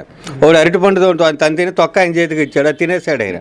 జడభరతుడు అతను, జడభరతుడు అనమాట. అంటే ఏమి ఈ లౌకికపరమైనటువంటి అంశాల మీద వ్యామోహం లేనటువంటి వ్యక్తి, ఒక జడ పదార్థం లాగా ఉన్నాడు కాబట్టి జడభరతుడు అని అతనికి పెట్టినటువంటి వంటకాలలో మాడు ద్రబ్బెడని కూడా పెట్టినట్టు రాశాడు పోతన గారు. ఇక్కడ దొరికాడు నాకు మాడు ద్రబ్బెడ అన్న మాట దొరికింది పోతన గారు భాగవతంలో. ఏమిటి మాడు ద్రబ్బెడ? మరి దీనికి ఎవరు మన పోతన నిఘంటువు మనకి లేదు, ఈ పదానికి నిఘంటువులో అర్థం లేదు, మరి ఏం చెయ్యాలి? సరే, నేను దీని మూలం అసలు వ్యాస భగవానుడు ఏం చెప్పాడా అని చూశాను. నేను చూస్తే ఈ పదాంతాలకు మూలం స్థాళీ పురీషం అని మాట్లాడాడు. స్థాళీ అంటే కొండ, పురీషం అంటే వేస్ట్ మెటీరియల్. అంటే మనం అన్నం వండిన తర్వాత కొండగా లోపల వైపు అంటుకుని ఉండేటువంటి మాడు, కొండగా అంటుకుని ఉంటుంది కదా అన్నం వండినప్పుడు. కొండే కావాలి గిన్నెకైనా అడుగున మాడు అంటుకుని ఉంటుంది కదా. దీన్ని మాడు ద్రబ్బెడ, మాడిన అన్నం తాలూకు అవశేషాన్ని మాడు ద్రబ్బెడ అన్నాడు. అంటే అన్నం పెట్టకుండా మాడు తెచ్చి పెట్టేటెవడో అది తిన్నాడు ఆయన జడభరతుడు. మాడు ద్రబ్బెడ అనగా మాడినటువంటి ద్రబ్బెడ అంటే మాడినటువంటి అన్నం తాలూకు అవశేషం, అది మనకు అర్థమవుతుంది. సో మాడకపోతే ద్రబ్బెడ అవుతుంది కదా, మనకి ద్రబ్బెడ కదా కావాల్సింది. మరి అన్నము అంటే అన్నంతో చేసిన వంటకము ద్రబ్బెడ. మాడకుండా అన్నంతో చేసిన వంటకం అంటే ఫ్రైడ్ రైస్ లాంటి వంటకం అయి ఉండాలి. పులిహార ఎక్కడ దేంతో చేస్తున్నారు? అది ఫ్రైడ్ రైసే కావక్కర్లేదు, పులిహార కూడా కావచ్చు కదా. అంటే మాడటం అనే సెన్స్ వచ్చింది కాబట్టి మాడకుండా గనక అన్నంతో ఒక వంటకం చేస్తే ద్రబ్బెడ అవుతుంది. Some rice product maybe fried rice. అంటే కనీసం ఒక అర్థానన్నా మనం సాధించాంగా. ఇలాగా నేను ఆ 78 వంటకాలని ఏదో ఒక విధంగా కొంత మనం రికగ్నైజ్ చేయడానికి ప్రయత్నం చేశా. చాలా వస్తువుల్ని నేను తేమనం అన్నాడు. మజ్జిగ పులుసు అసలు దానికి ఒక పేరుంది. నాకు వచ్చిన ఏంటంటే నేను తెలుగు భాషోద్యమంలో భాగంగానే తెలుగువారి ఆహార చరిత్రను కూడా నిర్మిస్తున్నా. నేను చేస్తున్న పని అది. ఈ ప్రయత్నంలో నాకు కడుపు రగులుకుపోయే అంశం ఏమిటంటే ఇంత కమ్మటి పేరుని, చక్కటి పేరుని ఒక వంటకానికి తేమనం అనేటువంటి పేరుంది. అది పోయి మజ్జిగ పులుసు అనేది వచ్చింది. ఎందుకు పోయింది? దానికి ఉన్న ఒక పేరు ఎందుకు మాయమైపోయింది? మీరు అన్నట్టు బహుశా ఈ సంస్కృతులు కలవటము, అవి అవ్వటము, విలీనము, సంలీనము, సంఘర్షణ అంటే శ్రీనాథుడి కాలం దాకా ఉంది. తర్వాత యుగాలలో అంటే బ్రిటిష్ పాలనా యుగంలోను, సుల్తాన్ల పాలనా యుగంలో కానీ, నిజాం పాలనా యుగంలో కానీ, బ్రిటిష్ పాలనా కాలంలో కానీ మనం చాలా తెలుగు పదాలను వదులుకున్నాం, కోల్పోయాం. కొత్త ఉర్దూ పదాలని, ఇంగ్లీష్ పదాలు వచ్చేసి వ్యామోహాలు మనలో పెరిగిపోయి, అది నియో రిచ్ మెంటాలిటీ అంటాం మనం. కొత్తగా ధనవంతుడైన వాడికి ఉండే తత్వం వేరుగా ఉంటుంది. వాడు చాలా మామూలుగా నడవాడు, ఇట్లా విరగ తీసుకుని నడుస్తూ ఉంటాడు. కొత్తగా డబ్బున్నవాడు పుట్టుకతో ధనవంతుడు చాలా వినయంగా ఉంటాడు. కొత్త మతం పుచ్చుకున్న పద్ధతిలోనే ఉంటుందన్నమాట. దీన్ని ఆ రకమైనటువంటి పద్ధతిలో మనం బ్రిటిషర్ల కాలంలో ఇంగ్లీష్ వ్యామోహంలోకి వెళ్ళిపోయిన తర్వాత చాలా తెలుగు మాటల్ని మనమే కించపరుచుకుని వదిలేసాం. అందుకని నేను మన ఆహార చరిత్రని 2 యుగాలుగా విభజించా. ఒకటి, మిరపకాయలు మనకి రావటానికి ముందు కాలము, తరువాతి కాలం. దాని సిగ్నిఫికెన్స్ ఏమిటంటే పోర్చుగీసులు మిరపకాయలను భారతదేశంలోకి తెచ్చారు. అంతకుముందు మనకి మిరప పంట అసలు భారతదేశంలో లేదు. మిరియాలు ఉన్నాయి, మిరియాలనే మనం వాడుకునేవాళ్ళం.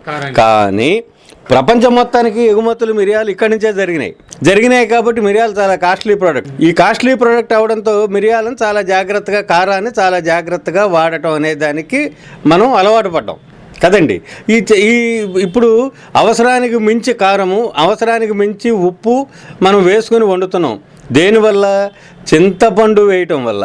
సొరకాయ కూర ఉందనుకోండి, చిటికెడంత ఉప్పు, ఒక అరమిరపకాయ తాలింపు వేస్తే సొరకాయ కూర సరిపోతుంది. కానీ అందులోనే చింతపండు వేస్తే చిటికెడంత ఉప్పు వేసిన చోట చెంచాడు ఉప్పు వేయాల్సి వస్తుంది, ఆ పులుపుకు తగ్గట్టుగా. అరమిరపకాయ తాలింపు పెట్టిన చోట మనం గరిటెడు కారం పోయాల్సి వస్తుంది. అంటే ఇంత అదనంగా ఉప్పు, ఇంత అదనంగా కారము, అంత బెల్లం గడ్డ, అంత నెయ్యో నూనె ఇన్ని వేస్తే కానీ ఆ పులుసు కూరను తినటం అనేది సాధ్యం కాదు. ఈ అనవసరమైన విషయాలన్నీ మన కడుపులోకి వెళ్ళడానికి ఏది కారణమైంది? చింతపండు కారణమైంది. పులుపు పెరిగిన కొద్దీ ఉప్పు కారం పెరుగుతుంది. పులుపు ఎక్కువైంది, కాస్త కారం ఏమంటాం, కాస్త ఉప్పు ఎక్కువ ఏమంటాం. మజ్జిగ పులుసు అనుకోండి, ఏం చేస్తారు? ఉప్పేస్తారు కదా. సో పులుపుని బ్యాలెన్స్ చేయడానికి ఉప్పుని, కారాన్ని వేయటం అనేటువంటిది అలవాటైంది మనకి. ఎందుకని అలవాటైంది? కాస్ట్లీగా ఉన్నటువంటి మిరియాలను కారంగా వాడే రోజుల్లో మన వంటకాల్లో చింతపండు లేదు. అర్థమైందండి? ఆ రోజుల్లో పులుపు, ఇప్పుడు శ్రీనాథుడు వండినటువంటి వివరించిన వంటకాల లిస్టులో కానీ, అన్నమయ్య అన్న వంటకాల లిస్టులో కానీ, కృష్ణదేవరాయలు వర్ణించిన వంటకాల లిస్టులో కానీ, మన పాండురంగ మహత్యం తెనాలి రామకృష్ణుడు వర్ణించిన వంటకాల లిస్టులో కానీ, వీళ్ళందరూ తలా ఒక వంటకాల పేర్లు ఇచ్చారు వివిధ పద్యాలలో, వివిధ సందర్భాలలో. ఎక్కడా చింతపండు వంటకాలు లేవు. కృష్ణదేవరాయలు రాసినటువంటి వంటకాలలో పులిచెంచెల కూర, చింత చిగురు, వీటిని పులుపుగా వాడినట్టుంది కానీ చింతపండు వేసి వండిన, చింతపండు రసం వేసి వండినవి లేవు. ఎందుకని లేవు అంటే ఒకే ఒక కారణం, కారం ఎక్కువ వేయాల్సి వస్తుంది కాబట్టి పులుపు వేయకుండా వండుకునేవాళ్ళు వంటకాలు. మిరపకాయలు వచ్చిన తర్వాత ఏమైంది? అవి మొట్టమొదట స్పందించిన వాడు ఆంధ్రావాడు. తెలుగు వాళ్ళు మిరపకాయల్ని ఆబగా, ఇంకా ఇది ఒక 10 రోజుల పాటు అన్నం లేనివాడు ఒకసారి అన్నం పెట్టేగానే ఎట్టాగా అన్నం మీదకి ఎగబడతాడో అలాగే మిరపకాయల మీదకి మనం ఎగబడి విపరీతంగా మిరపకాయలను వాడటం అనే దాన్ని ప్రారంభించాం. అందుకని వంటగదిలోకి రానివ్వకుండా బయట ఔషధాలకు, మాకు ఆయుర్వేదంలో ఔషధం చింతపండు, అర్థమైందండి, దాన్ని తీసుకొచ్చి వంటగదిలోకి తెచ్చి పెత్తనం దానికి ఇచ్చేసాం. దానికి తగ్గట్టు చౌకగా మిరపకారం దొరుకుతుంది. అందుకని మిరపకాయల రాక తరువాత మన వంటకాలలో చింతపండుది ప్రాధాన్యత అయ్యింది. అందుకని మన వంటకాలన్నీ చింతపండు ఓరియంటెడ్ ఫుడ్స్ కింద మారిపోయినాయి, టామరిన్ ఓరియంటెడ్ ఫుడ్స్ కిందకు మారిపోయినాయి. అందుకని ఆహార చరిత్రలో మిరపకాయల రాకకు ముందు, తరువాత వంటకాలలో వ్యత్యాసాన్ని మనం చూడవచ్చు అన్నమాట. అర్థమైందా? ఇట్లాగా మనకి ఆ తర్వాత ఏమైంది? ఊరగాయలు. డచ్ వాళ్ళు మన చేత ఊరగాయలు పెట్టించి అమెరికాకి ఎక్స్పోర్ట్లు చేసి బ్రహ్మాండమైన వ్యాపారం చేశారు. అందుకని ఆ డచ్ వాళ్ళు మన తెలుగువారి ఊరగాయలను అమెరికాలో సొంతంగా మామిడికాయలు పండించుకోవడం అనేది తర్వాత కాలంలో జరిగింది. 200 ఏళ్ల క్రితం అమెరికాలో మామిడికాయ లేదు. మన దగ్గర నుంచి ఊరగాయలు సప్లై అయ్యేవి. రకరకాల ఊరగాయలు ఎక్స్పెరిమెంట్లు చేశారు, బెల్లంతో ఆవకాయ, ఇట్లాగా ఎన్ని ఎక్స్పెరిమెంట్లు చేయాలో అన్ని ఎక్స్పెరిమెంట్లు చేశారు.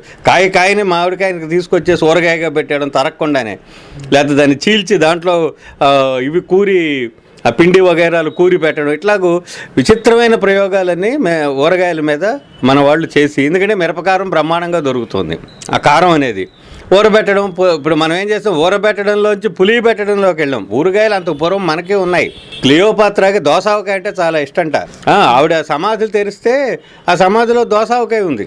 అంటే అక్కడ ఏంటది? పికిల్ అనగా ఊరబెట్టింది. ఉప్పు కలిపితే ఊరబెట్టడం అంటారు. మన వాళ్ళు ఇప్పుడు మాగాయ ఉందనుకోండి, మన వాళ్ళు ముక్కలకు ఉప్పు రాసి నీరు తీస్తారు. అది ఆస్మాసిస్ ప్రయోగం ద్వారా ముక్కలో ఉన్న నీరంతా బయటకు తక్కువ సాంద్రత కలిగిన ద్రావణం ఎక్కువ సాంద్రత కలిగిన ద్రావణంలోకి మారడం ద్వారా ఆస్మాసిస్ ప్రయోగం ద్వారా మొక్కలోంచి నీరు బయటకు వచ్చేస్తుంది. ఈ నీరుని 3 రోజులు బయట పెట్టి బాగా పులిసేదాకా ఉంచి ఈ మొక్కల్ని ఎండబెట్టి ఆ ఎండిన మొక్కల్లో తెచ్చి ఈ పుల్లటి నీళ్లు కలుపుతారు. అంటే ఊరబెట్టే ప్రక్రియలోంచి కారం మనకి చాలా చౌకగా దొరుకుతుంది కాబట్టి పులియబెట్టే ప్రక్రియలోకి మార్చారు. పికిలింగ్లోంచి ఫెర్మెంటేషన్లోకి వెళ్ళారు. ఇప్పుడు మనవి పుల్లగాయలు కానీ ఊరగాయలు కాదు. శ్రీనాథుడు ఊరు పండ్లు గురించి కూడా చెప్పాడు. తెనాలి రామకృష్ణుడు కూడా చెప్పాడు, ఊరు పండ్లు ఊరుగాయలు అంటాను. ఊరు పండ్లు, ఇప్పుడు మీకు టమాటాతో ఊరగాయ పెట్టామనుకోండి, పండేగా ఊరు పండ్లు. టమాటా కూడా మనది కాదుగా ఇవన్నీ మనకి పోర్చుగీసులు అమెరికా నుంచి మెక్సికోకి ఇది స్పెయిన్కి చేరి స్పెయిన్ దగ్గర నుంచి మనకు వచ్చినాయి అన్నమాట. మిరపకాయలు మనకి ఇంగ్లీష్ వాడు కాదు ద్రోహం చేసినవి ఏమేంటంటే మిరపకాయలు, పొగాకు ప్రధానంగా. ఇవి రెండు మనల్ని తెలుగు జాతికి చాలా అపకారం చేసినటువంటి అంశాలు. ఇకపోతే టమాటా కానివ్వండి, క్యాబేజీ కానివ్వండి, క్యారెట్ కానివ్వండి, ఇవన్నీ ఇంగ్లీష్ కూరలు. ఇవన్నీ కూడా మనకి ఈ పోర్చుగీసుల కాలంలో మనకి ప్రవేశించాయి. కృష్ణదేవరాయ బాతు కూడా మంది కాదండి, గీసు. అవి మనకు కృష్ణదేవరాయలు ఆ బాతుల మీద ఒక పద్యం రాస్తాడు. అవి బ్రాహ్మణులు స్నానం చేసి వదిలి వెళ్ళిన పై ఉత్తరీయంలాగా ఉన్నాయి బాతులు అని చెప్పి నన్ను వర్ణిస్తాడు శ్రీకృష్ణదేవరాయలు. అవి కూడా మనవి కాదు, మనకి పోర్చుగీసుల ద్వారానే వచ్చినాయి అవి. ఇట్లాగా మనకు అంత మునుపు ఉన్నటువంటి కొంగలే కానీ బాతులు మనకి పోర్చుగీసుల ద్వారా వచ్చినాయి అనమాట. ఇట్లా చాలా ఇదే ఆహార చరిత్ర. ప్రతి దాని మూలాలు కనుక వెతుక్కుంటూ వెళితే మనకి అద్భుతాలు కనిపిస్తాయి. ఇప్పుడు ఉదాహరణకి పంచదార ఉంది. చక్కెర అనేది బౌద్ధం బాగా విస్తృతంగా ఉన్నటువంటి ప్రాంతాలలో షుగర్ని పంచదార అంటారు. బౌద్ధంతో సంబంధం లేని ప్రాంతాలు ఉన్నాయి. ఇప్పుడు రాయలసీమలో కొంత భాగం, తెలంగాణలో కొంత భాగం, ఇలాంటి ప్రాంతాల్లో చక్కెరనే అంటారు. పంచదార అన్నమాట వాళ్ళకి తెలియదు చాలామందికి. ఇటుపక్క ఈ కోస్టల్ బెల్ట్లో మేమంతా కూడా పంచదార అన్నమాట ఎక్కువగా వాడుతూ ఉంటాం. ఎందుకని అంటే పంచన్ అంటే బౌద్ధ భిక్షువు, దార అంటే కానుక. బౌద్ధ భిక్షుల కానుక పంచదారను ఇక్కడ కూడా నేను మొదట ఒక పాయింట్ చెప్పాను. పంచదారను తయారు చేసింది భారతీయులే, చైనాకి పంచదారను పరిచయం చేసింది బౌద్ధులు, ఇండియన్ బుద్ధిస్టులు అని చెప్పనని మీకు చరిత్ర చెప్తుంది. ఒకసారి ఇంటర్నెట్లోకి వెళ్ళి హిస్టరీ ఆఫ్ షుగర్ అని కొడితే Indian Buddhist introduced sugar into China అని చెప్పనని చెప్తారు. అనగానే మనం ఏమనుకుంటాం, ఉత్తరాది బౌద్ధులు ఎవరో రాంచీ నుంచో లేకపోతే నాలందా నుంచో బౌద్ధులు ఉండే. కాదండి, తెలుగు బౌద్ధులు. అక్కడెక్కడున్నాయి చెరుకు తోటలు, అక్కడెక్కడ ఉన్నాయి చెరుకు తోటలన్నీ ప్రాచీనమంతా ఇక్కడ. ఉదాహరణకి కాళిదాసు రఘువంశంలో రఘుమహారాజు శ్రీకాకుళాన్ని జయించి ఆంధ్ర ప్రాంతంలోకి కళింగలోకి అడుగుపెట్టినప్పుడు అక్కడ ఉన్నటువంటి కళింగ స్త్రీలు, ఆంధ్ర స్త్రీలు చెరుకు తోటల నీడలో కూర్చుని వరిచేలకి కాపలా కాస్తూ రఘుమహారాజు యొక్క జైత్రయాత్రల్ని వర్ణిస్తూ పాటలు పాడుకుంటున్నారు అని శ్రీ ఇక్షుక్షానిషేధసి అంటూ కాళిదాసు ఒక శ్లోకం చెప్పాడు. చెరుకు చెట్టుకి ఏడ ఉంటుంది, ఎండపడే తీరుని బట్టి ఉంటుంది. చెట్టు బాగా పొడుగాటి చెట్లు గుంపుగా పెరుగుతాయి కాబట్టి నీడ పడుతుంది. ఆ ఇక్షుక్షాయిలో కూర్చుని, అంటే చెరుకు చెట్టు యొక్క నీడలో కూర్చుని వీళ్ళు పాడుతున్నారు. అంటే ఇక్కడ చెరుకు తోటలు కాళిదాసు కాలానికి, అంటే క్రీస్తు పూర్వం నాటికే ఇక్కడ చెరుకు చెట్లు ఉన్నాయి అని.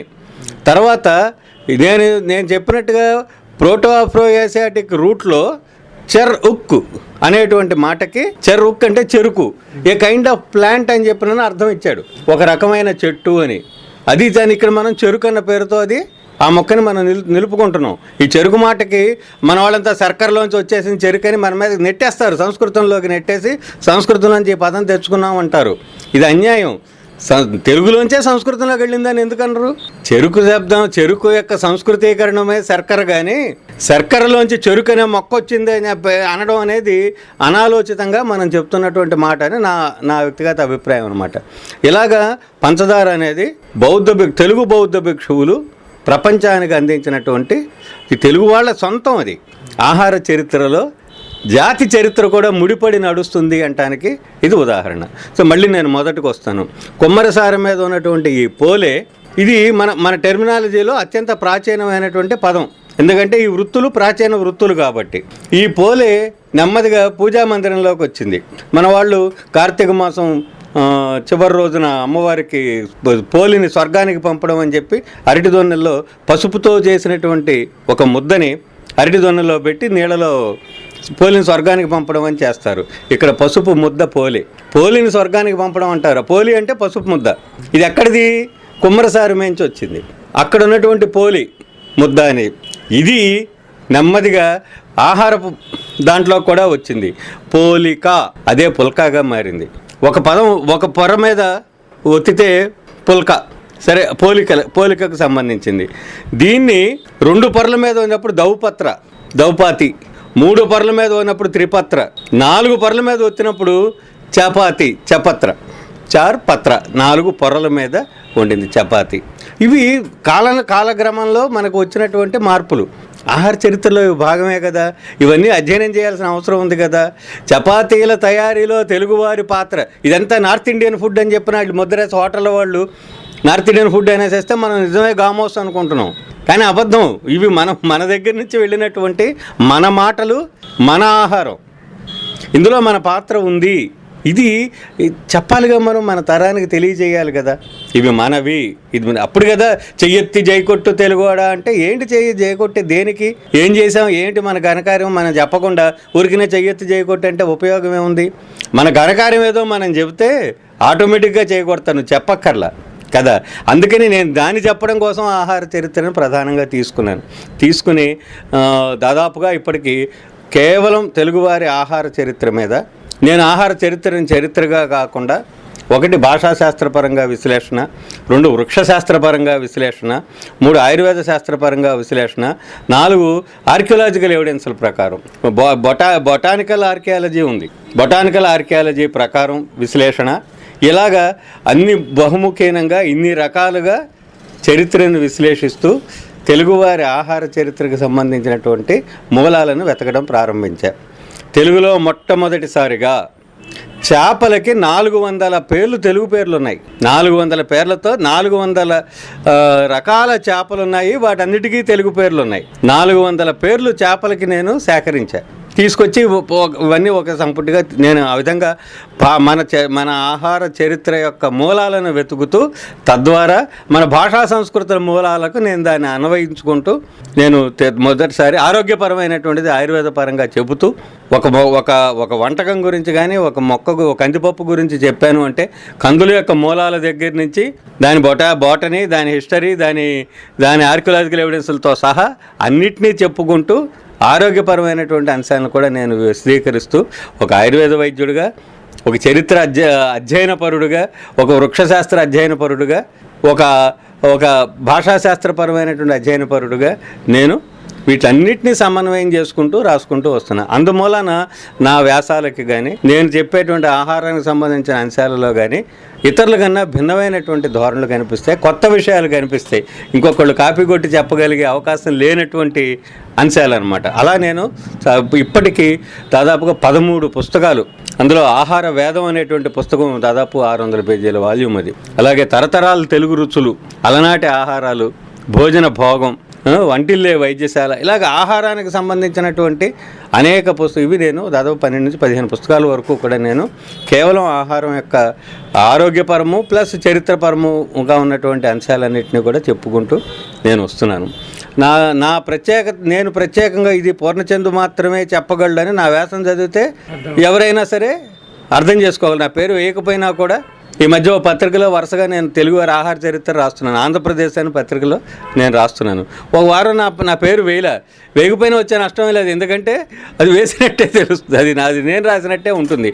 అందువల్ల దాని గురించి వరి ఏం లేదనమాట. ఇలాగా నా పేరు లేకపోయినా ఇది నా వ్యాసం అనే నా పాఠకుడు గుర్తుపట్టే ఒక ముద్ర, ఒక రచయితగా అది కావాలి.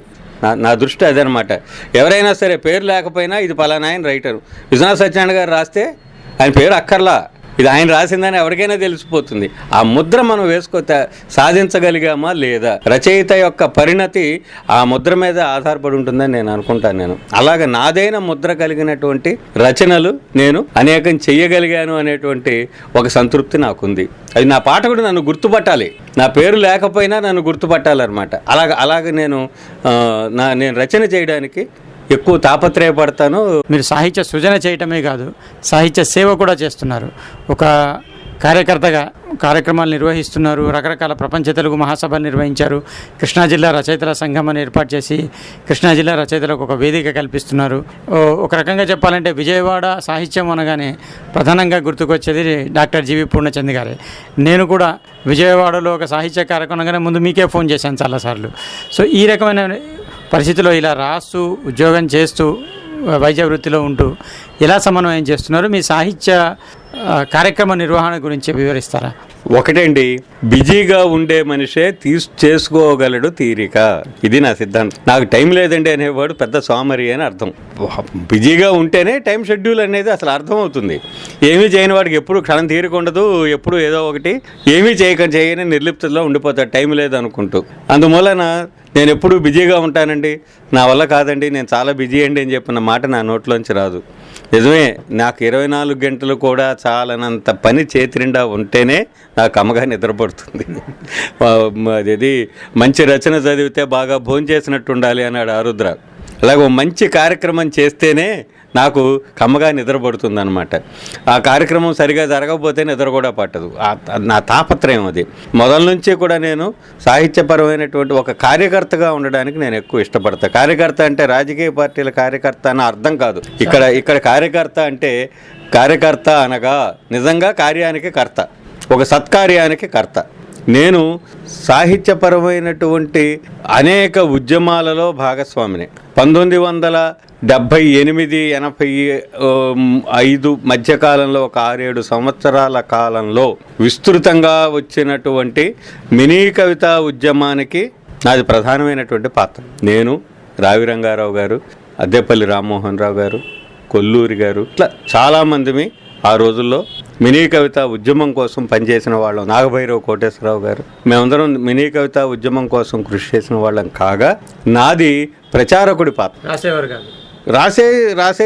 రాసేది ఉంది, కానీ ప్రచారం అనేది నేను ఇతరుల కంటే ఎక్కువ చేశాను. ఏ విధంగా అంటే, నేను తొలిసారిగా తెలుగు కవిత్వానికి ప్రదర్శన అనేది, ఎగ్జిబిషన్ అనే దాన్ని మొట్టమొదట, అసలు కవిత్వానికి ఎగ్జిబిషన్ అనే ఆలోచన చేసిన వాడిని నేనే. నాకు పూర్వం ఎప్పుడూ జరగల. నేను చేసినటువంటి ప్రధానమైన పని ఏమిటంటే, ఆ రోజుల్లో విశాలాంధ్రలో గొప్ప లైబ్రరీ ఉండేది. విశాలాంధ్ర దినపత్రికలు.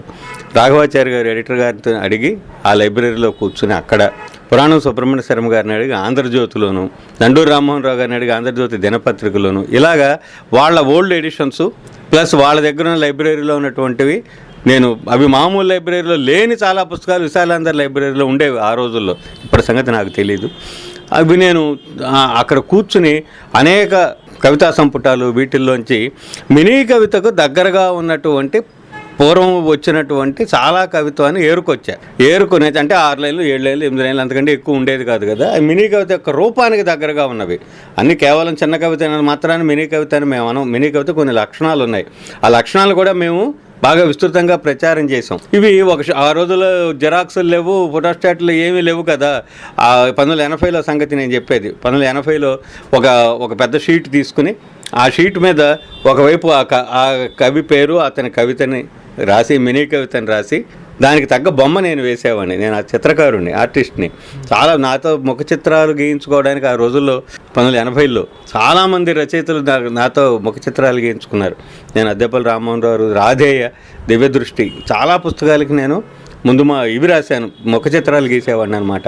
సో ఈ పత్రికలన్నీ, ఈ పోయిమ్స్ అన్నిటికీ కూడా నేను మినీ పోయిమ్స్ అన్నిటికీ కూడా పక్కన ఒక బొమ్మలు వేసి ఎగ్జిబిట్స్ తయారు చేసి, ఒక 300 ఎగ్జిబిట్స్, ఏదో ఏ ఊరికి అవకాశం ఉంటే ఆ ఊరికి వెళ్ళిపోవడం, అక్కడ హై స్కూల్లోనో కాలేజీలోనో ఆ బల్లల మీద వరుసగా ఇవి పేర్చేసేసి ఎగ్జిబిషన్ పెట్టడం. అక్కడికక్కడ వాటిని అవి చదివి కవులుగా మారిన వాళ్ళు ఎంతోమంది ఉన్నారు. మినీ కవితని ప్రజల్లోకి తీసుకువెళ్ళడానికి ఈ ఎగ్జిబిషన్ అనేది ఏర్పాటు చేయడం అనే ఆలోచన చేసి మినీ కవిత ఉద్యమానికి ప్రచారం తీసుకొచ్చి, ఇవాళ చాలామంది ప్రముఖ కవులు, పెద్ద కవులు అనుకుంటున్న వాళ్ళు చాలామంది మినీ కవిత ఉద్యమంలోంచి వచ్చిన వాళ్ళు. ఇది జంబో, కెఎస్ రమణ, మాధవి సనారా, ఆసు రాజేంద్ర, ఇంత మినీ కవిత ఉద్యమంలోంచి వచ్చిన వాళ్ళు అనమాట. వీళ్ళందరూ ఆ రోజుల్లో మినీ కవిత ప్రచారానికి తోడ్పడ్డటువంటి ఇటీవల పరమపదించిన వెంపల వెంకట శివప్రసాద్, చాలామంది మినీ కవితల్లోంచి కవులుగా రాణించి గొప్ప ఇవాళ ప్రసిద్ధ కవులుగా ఉన్నటువంటి చాలామంది ఆ రోజున యువ కవులు అనమాట. కుందుర్తి గారు, నాకు కుందుర్తి గారితో బాగా సాన్నిహిత్యం ఉండేది. నేను కుందుర్తి స్కూల్లోంచి వచ్చానని చెప్పుకుంటాను. చాలా చిన్నప్పటి నుంచి ఆయనతో నాకు పరిచయం.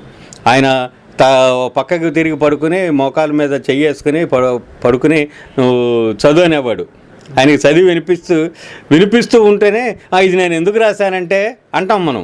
అప్పుడు ఆయన ఆగు, నువ్వు ఇట్లాగు ఎంతమందికి నువ్వు ఎందుకు రాశానో వినిపిస్తావు ఎంతమందికి నువ్వు చెప్పగలవు, కాబట్టి నువ్వు చెప్పవలసిన అవసరం లేకుండా రాయి అని చెప్పేవాడు అనమాట. అట్లా ఆయన మాకు అట్లాంటి గురువులు దొరికారండి. అందుకనే నేను మంచి సాహిత్యవేత్తగా మేము రూపొందామని చెప్పినని అనుకుంటాను. నేను ఒక చక్కటి గురువు మాకు ఎలా రాయకూడదో నేర్పించారు, ఎలా చెప్పకూడదో నేర్పించారు మాకు అలాంటి గురువు. అందుకని నేను కుందుర్తి స్కూల్లోంచి వచ్చానని అంటాను. కుందుర్తి ఇది మా మీద ఎక్కువ ప్రభావం చూపింది.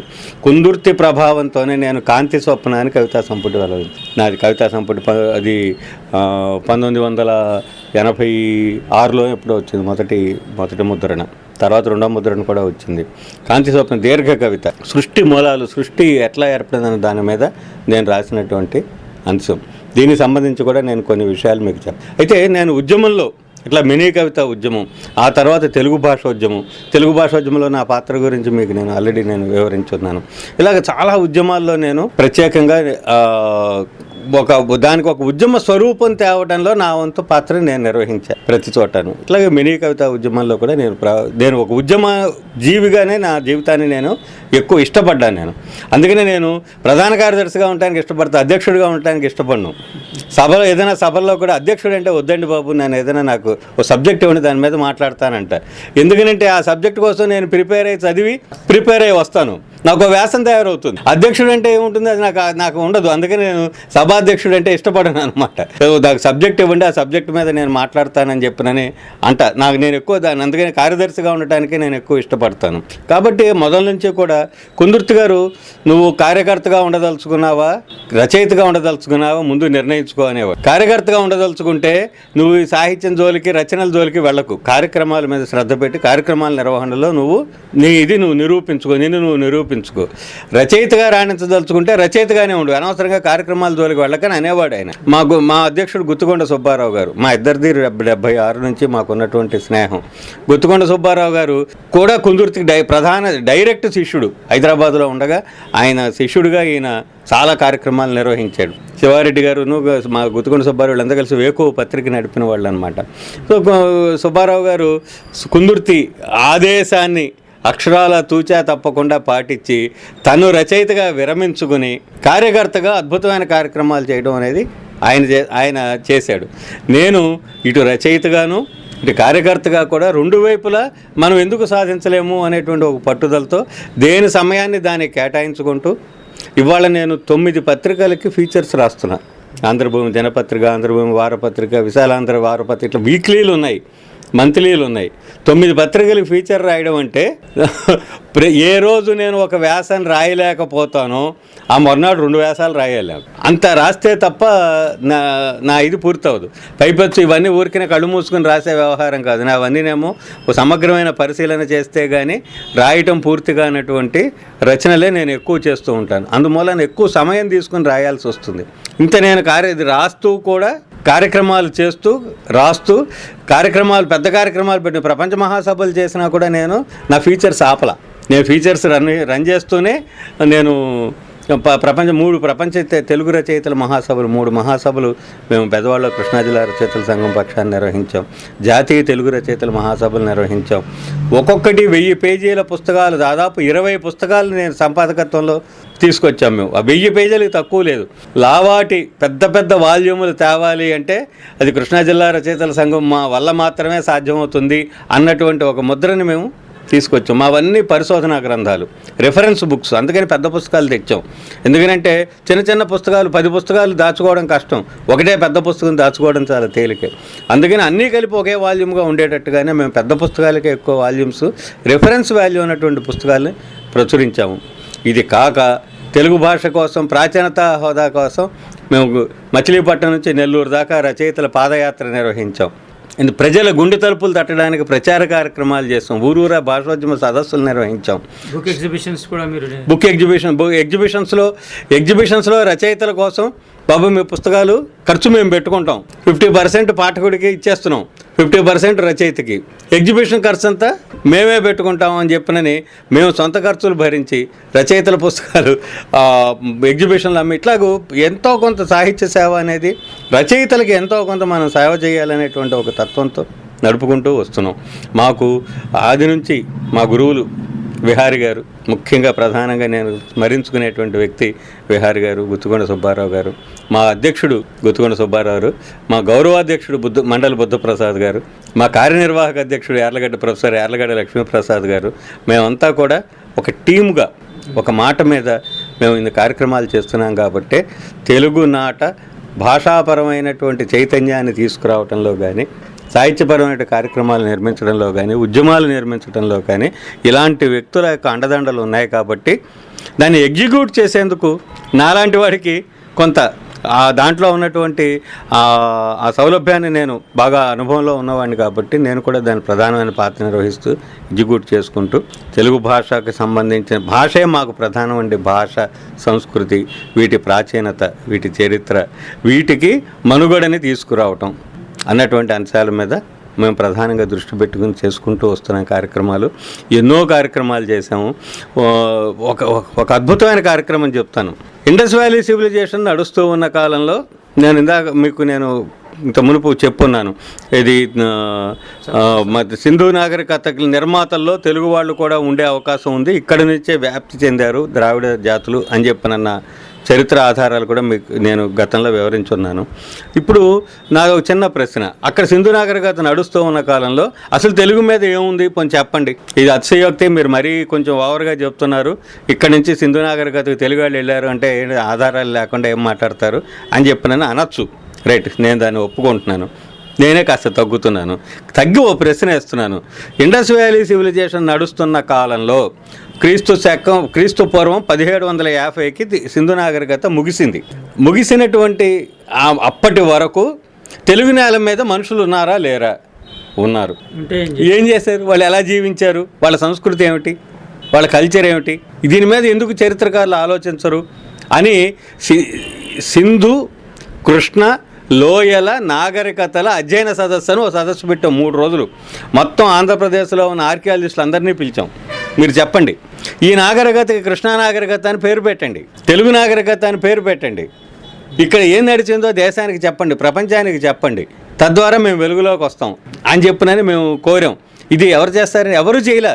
కృష్ణా జిల్లా రచయితల సంఘం పక్షాన మేము ఇట్లాంటి చాలా ఇన్నోవేటివ్ ఆలోచనలతో ఎన్నో విషయాల్ని మేము వెలుగులోకి తీసుకొచ్చాం. మనకి ఇనుమును కరిగించే పరిజ్ఞానం ఉంది. ఉత్తరాది వారు రాగిని కరిగించారు, బంగారాన్ని కరిగించారు, వెండిని కరిగించారు, వాటితో పాత్రలు, ఆయుధాలు వగైరాలు తయారు చేశారు. కానీ మన వాళ్ళు వాటి కంటే ఎక్కువ ఉష్ణోగ్రత ఇస్తే కానీ ఇనుము కరగదు. అంత ఉష్ణోగ్రతను ప్రొడ్యూస్ చేయగలగాలిగా, చేసి కంట్రోల్ చేయాలి.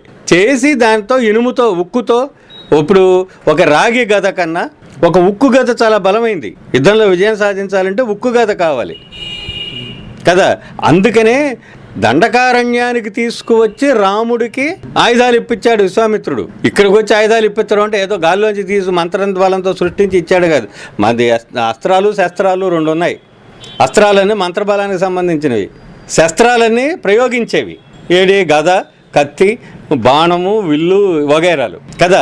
ఇప్పుడు ఇక్కడ ఆ అస్త్రశస్త్రాలు ఇక్కడికి వచ్చి దండకారణ్యం దగ్గరకు వచ్చి ఎందుకు ఇప్పించాడు విశ్వామిత్రుడు అంటే, ఇక్కడ ఇనుమును కలిగించగలిగిన పరిజ్ఞానం కలిగిన జాతి కాబట్టి, ఆ ఉక్కుతో తయారైన ఆయుధాలు ఉంటాయి కాబట్టి, రాముడు ఆజానుబాహువు, మోకాళ్ళ వరకు చేతులు ఉన్నటువంటి పొడుగాటి చేతులు కలిగినటువంటి వ్యక్తి.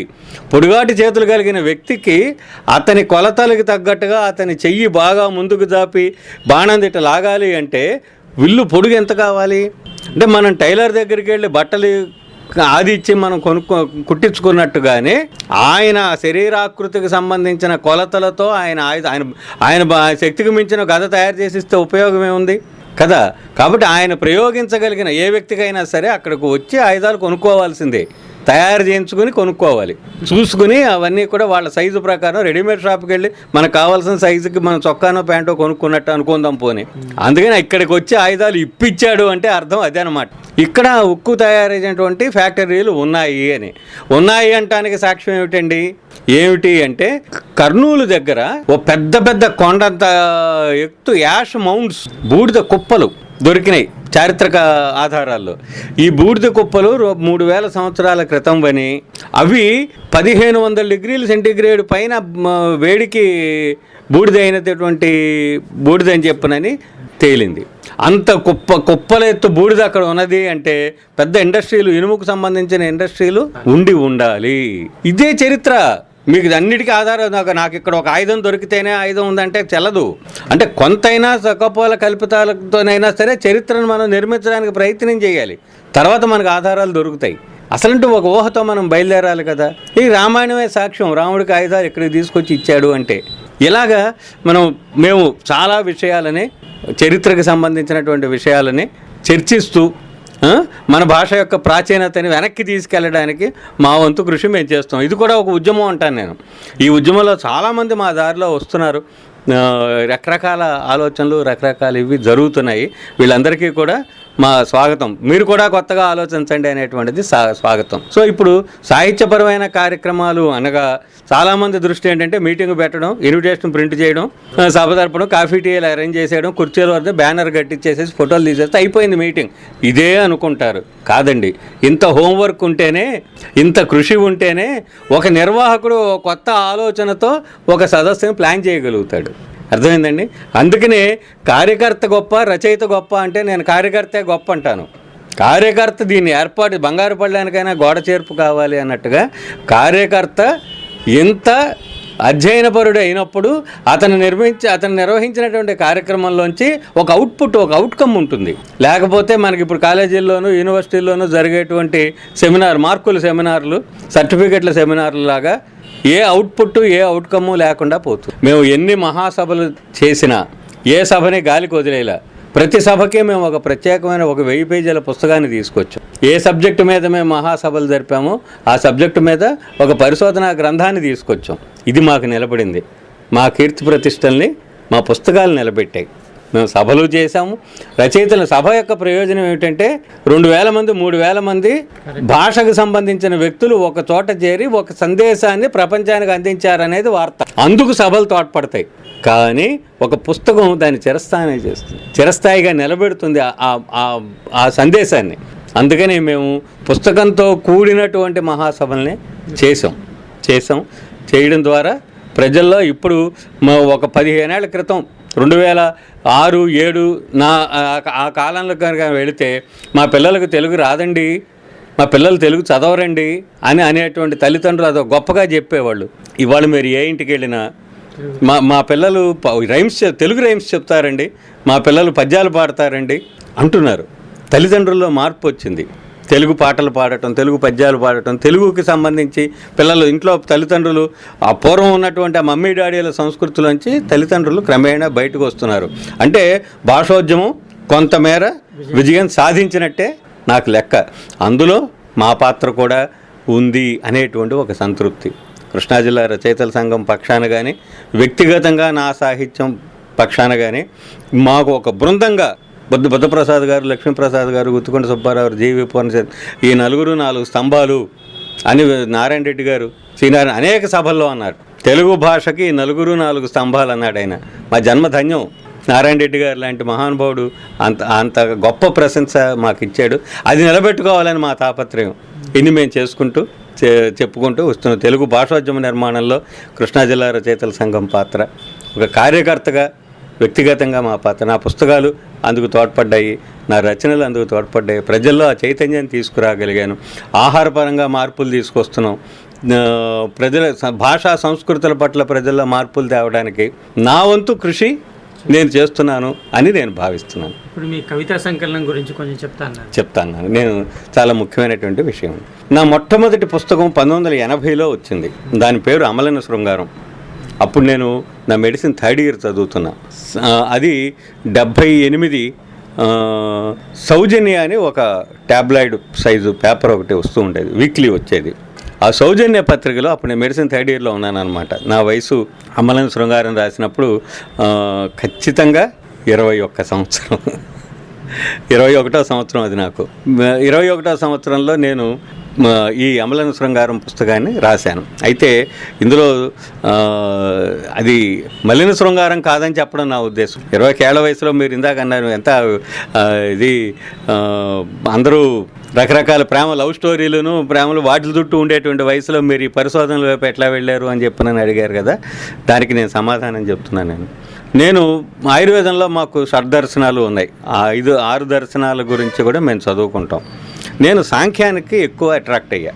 సాంఖ్య స్కూల్ ఆఫ్ థాట్కి ఆయుర్వేదం బాగా దగ్గరగా ఉంటుంది. కానీ సాంఖ్యం అనేది కొంచెం అథీస్ట్కి దగ్గరగా ఉంటుంది కదా. ఉంటుంది, సైంటిఫిక్ అవుట్లుక్ ఉంటుంది.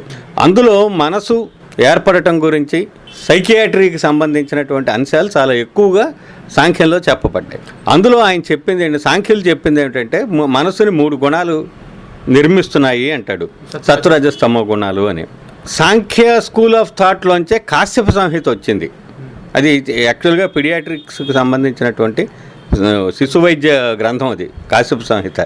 కాశ్యప సంహితలో సృష్టి మూలాల గురించి చెప్పుకుంటూ వచ్చి మనసు ఎలా ఏర్పడిందో చెప్పుకుంటూ వచ్చి సత్వగుణానికి, రజోగుణానికి, తమో గుణానికి కొన్ని ప్రత్యేకమైన లక్షణాలు చెప్పుకుంటూ వచ్చాడు. ఇది ఇలా ఉండగా ఫ్రాయిడ్ తన సైకో అనాలిసిస్ థియరీని కూడా మనసుకు ఉన్నటువంటి 3 గుణాలతో నిర్మించాడు. ఒకటి Eid, 2 ego, 3 super ego. Eid అనేది ఇడ్ అంటే జర్మనీ భాషలో ఇట్ అని, అది ఏది అది అది అని ఒక దాని వంక వేలు పెట్టి చూపించాడు. అది అన్నాడు. అన్నిటికీ మూలం ఇది నేతి నేతి నేతి అని చెప్పినని అది కాదు ఇది కాదు ఇది కాదు ఇది కాదు అనుకుంటూ మనం వరుసగా వెళ్ళమంటాడు. మనకి శాస్త్రం అదే కదా చెప్పేది, మనకి నేతి నేతి అనుకోమన్నాడు. ఇది కాదు ఇది కాదు ఇది కాదు అని వరుసగా వెళితే చిట్ట చివరికి ఏదో ఉంది, అది ఏమిటో మనకి తెలియదు. దాన్ని అవ్యక్తం అన్నారు సాంఖ్యులు. అవ్యక్తంలోంచి మహత్తులోంచి అహంకారంలోంచి పంచతన్మాత్రలు, పంచమహాభూతాల్లోంచి పంచ జ్ఞానేంద్రియాలు, ఇవన్నీ వరుస లెక్క చెప్పుకుంటూ వస్తాడు. ఈ సృష్టి క్రమం ఇట్లా ఏర్పడింది అని చెప్పుకుంటూ వస్తాడు. ఈ థియరీకి ఫ్రాయిడ్ సైకో అనాలిసిస్ని కనుక మనం అన్వయిస్తే ఇడ్డికి వాడు చెప్పినటువంటి లక్షణాలు, ఇక్కడ తమో గుణానికి సాంఖ్యులు చెప్పిన లక్షణాలు ఒకటే. తమో గుణం ఒక ముద్ద, ఇందులో కోరికలు ఒక పోలే, అది ఇందాక నేను చెప్పినటువంటి పోలే లాంటిది, ఒక ముద్దలాగా ఉంటుంది. రజోగుణం దీంట్లోంచి కోరిక బయటికి రావాలి, దాన్ని నియంత్రించేది రజోగుణం, దాని మంచి చెడులు వివరించి చెప్పేది సత్వగుణం. ఇది సాంఖ్యులు చెప్పినటువంటి థియరీ. ఫ్రాయిడ్ చెప్పింది కూడా అదే. దాని అందుకనే సూపర్ ఈగో అన్నాడు. ఈగో గనక బలహీనంగా ఉంటే, నేను అనే తత్వం గనక బలహీనంగా ఉంటే, తమోగుణ ఆధిపత్యం వచ్చినప్పుడు ఏమవుతుంది, వాడి మనసులో వచ్చిన కోరిక వచ్చినట్టుగా వాడు అని ఏమన్నా వేసేయాలంటే వేసేస్తాడు, తమోగుణ ఆధిపత్యం వల్ల. సత్వగుణం అంటే సూపర్ ఈగో గనక బలహీనంగా ఉందనుకోండి, రజోగుణం కంట్రోల్ పెరిగిపోతుంది. రజోగుణం కంట్రోల్ పెరిగిపోయేసరికి ఏమవుతుంది, కోరికని బలవంతంగా అణిచివేయడం అనేది జరుగుతుంది. కోరికలు పుట్టడం ఆగకుండా, అంటే కోరికని జయించకుండా బలవంతంగా అణిచివేయడం వల్ల ఏమవుతుంది, హిస్టీరియా డెవలప్ అవుతుంది. సత్వగుణం బలహీనమయ్యి హిస్టీరియా డెవలప్ అవుతుంది. హిస్టీరియాకు మూలాల గురించి వెతుకుతూ ఫ్రాయిడ్ చెప్పినటువంటి థియరీ అనమాట. ఖచ్చితంగా విశ్వనాథ సత్యనారాయణ గారు ఏకవీర నవలలో ఆయన చెప్పిన థియరీ ఇదే. ఏకవీర తన మనసులో కోరికని కావులిచ్చుకుంటుంది, అతన్ని భూపతిని కావులిచ్చుకుని తప్పు చేశానని ఒక అపరాధ భావంలో ఆత్మహత్య చేసుకుంటుంది. అది హిస్టీరియా.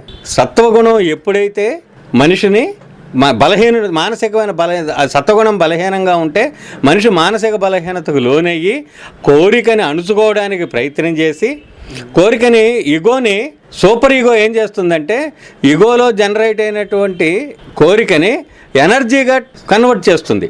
సబ్లిమేషన్ అన్నాడు పదం ఫ్రాయిడ్ వాడింది. Sublimating the energy, sublimating the desire into energy. ఈ సబ్లిమేషన్ ఫెయిల్ అవుతుంది అన్నాడు సత్వగుణం బలహీనంగా ఉంటే. అందువల్లనే సబ్లిమేషన్ లేకపోవడం వలన ఏకవీర ఆత్మహత్య చేసుకుంది. సో ఈవెన్ ఈ సబ్లిమేషన్ ఆర్టిస్టులు కూడా తమ ఆర్టిస్టిక్ క్రియేటివిటీలో సబ్లిమేట్ చేయాలి. అదే మన యోగశ్చిత్త వృత్తి నిరోధ, పతంజలి యోగ శాస్త్రంలో మొట్టమొదటి సూత్రం యోగశ్చిత్తవృత్తి నిరోధక. చిత్తవృత్తుల్ని నిరోధం చేస్తే పుట్టేటువంటి శక్తి ఉందే, సబ్లిమేటెడ్ ఎనర్జీ, అది yoga. That is Samkhya's school of thought. ఇప్పుడు చూడండి, నేను చాలా ఒక అర నిమిషంలో నేను సాంఖ్యుల్ని ఒక చోటకి చేరుస్తున్నా. ఇలాగ కనుక మనం పరిశీలన చేసుకుంటూ 2 థియరీని స్టడీ చేసుకుంటూ వెళితే ఫ్రాయిడ్ సాంఖ్య స్కూల్లోంచే తన థియరీని నిర్మించాడు అనేది అర్థమవుతుంది. కాపీ కొట్టాడు లాంటి మాటలు తొందరపాటు మాటలు. అయితే కాపీ కొట్టేందుకు ఒక స్కోప్ ఉంది. ఏంటంటే జనరల్ గ్రాడెక్ అనేవాడు ఫ్రాయిడ్ గురువుల్లో ఒకడు, గొప్ప జర్మన్ వేదాంత ఆయన చాలా కాలం ఇండియాలో ఉన్నాడు. అండ్ హీ స్టడీడ్ సాంఖ్య. ఆయన చెప్పిన థియరీస్ ఆధారంగానే నేను సైకో అనాలిసిస్ నిర్మించానని ఫ్రాయిడ్ స్వయంగా చెప్పాడు. కాబట్టి మీకు లింక్ అర్థమైపోయి ఉంటుంది. విషయం అందుంటుందన్నమాట. అందుకని ఫ్రాయిడ్ని, సాంఖ్యుల్ని సమన్వయపరిచి మనసు యొక్క స్వరూపాన్ని విశ్లేషించడానికి ప్రయత్నం చేసిన ఏకైక వ్యక్తిని నేనే. అమలిన శృంగారం పుస్తకం ద్వారా. ఇది 1980 మే 2వ తేదీన ఈ పుస్తకం ఆవిష్కరణ జరిగింది. ఇంతవరకు ఆ థియరీ మీద నేను చెప్పిన పద్ధతిలో ఎవరు మళ్ళీ ఎటువంటి స్టడీ జరగల. మళ్ళీ నేనే నా కాంతి స్వప్నని ఫ్రాయిడ్ సిద్ధాంతాల ఆధారంగా సాంఖ్యులు చెప్పిన పద్ధతిలో మనసు ఎలా రూపొందుతుంది, మనిషి యొక్క చైతన్యం ఎట్లా వస్తుంది, ఆ పిడికిలెత్తి నిలబడేటువంటి ప్రశ్నించేటువంటి తత్వం రావాలి అంటే ఆ నేను అనేటువంటిది చాలా బలంగా ఉండాలి. ఈగో, నేను అంటే ఈగో అనేటువంటి ఒక గుణం. ఇక్కడ స్వార్థానికి కాదు నేను అనేది, ఇక్కడ ఈగో అనేటువంటిది ఒక గుణం. ఆ గుణం బలంగా ఉంటేనే మనిషి సత్వగుణ సంపన్నుడయ్యి సబ్లిమేట్ చేసుకొని ఎనర్జైజ్ అవుతాడు. అది చైతన్యం అంటే. ఇది సాంఖ్యులు చెప్పారు, ఫ్రాయిడ్ కూడా అదే చెప్పాడు. ఈ రెండు థియరీలు నేను సమన్వయపరిచిన మొట్టమొదటి సిద్ధాంతకర్తని నేనే. దాన్ని అంటే మనకి యూనివర్సిటీల్లో లేం కాబట్టి అక్కర్లా, నేను ఏ యూనివర్సిటీలోనో ఎక్కడన్నా ప్రొఫెసర్ ఏదో అనిపించుకుంటే నాకు చాలా రావాల్సిన చాలా సత్కారాలు పురస్కారాలు చాలా వచ్చి ఉండేవి. మనం బయట ఉండిపోవడం మూలన ఎవరు పట్టించుకోకపోతే తప్పు నాది కాదు కదా. నా థియరీ నేను చెప్పాను. పట్టించుకోకపోతే అది వాళ్ళ తప్పు. ఏ యూనివర్సిటీ అయినా ఈ పుస్తకం ఒకటి ఉందని, దీంట్లో ఈ థియరీ ఉందని పట్టించుకోకపోతే తప్పు యూనివర్సిటీది కాదు, నాది కాదు. నేను వాళ్ళ చుట్టూ తిరగాల్సిన అవసరం ఏం లేదు కదా. వాళ్ళదే తప్పు. వాళ్ళు దేన్ని పట్టించుకోవటంలా. నా రచనల గురించి కాదు నేను మాట్లాడేది. దేన్ని ప్రపంచం బోర్డంత ముందుకెళ్ళిపోయి నేను చెప్పినటువంటి నైలు నుండి కృష్ణ దాకా వ్యాపనం సాగిపోతూ ఉంటే ఒక్కడు కూడా ఇక్కడ ఎవడూ పట్టించుకోవట్లేదు అంటే ఏమనాలి? అదనమాట. తర్వాత ఇప్పుడు ఈ రాష్ట్ర విభజన తర్వాత సాహిత్య స్వరూపం ఎలా మారింది? ముఖ్యంగా నవ్యాంధ్రప్రదేశ్ అని అంటుంటారు. ఈ ఆంధ్రప్రదేశ్లో సాహిత్య స్వరూపం ఎలా మారింది? మీ అభిప్రాయం ఏంటి? దీని గురించి చెప్పేందుకు నాకు కొంత రైట్ ఉంది. ఎందుకంటే ఒక్క మాట మాత్రం నేను స్పష్టంగా చెప్తా. విభజన వల్ల ఆంధ్ర ప్రాంతం నష్టపోయిందన్న మాటలో ఎవరికి ఎక్కడ భిన్నాభిప్రాయం ఏమీ లేదు. సాహిత్యపరంగా కూడా చెప్తాను. అదే విభజన వల్ల ఆంధ్రప్రదేశ్ నష్టపోయింది. నష్టంలోంచి లాభాలు ఏరుకుందాం ఆలోచన చెయ్యాలిగా. నాకు నష్టం జరిగిందో అని కూర్చుంటే ఉపయోగం లేదుగా. లాభాలు ఏరుకుందాం. మేము ఏరుకుంటున్న లాభం ఏమిటంటే, ప్రస్తుతం గతంలో జరిగినటువంటి పెద్ద పొరపాటు ఏమిటంటే, నా దృష్టిలో అది పొరపాటే.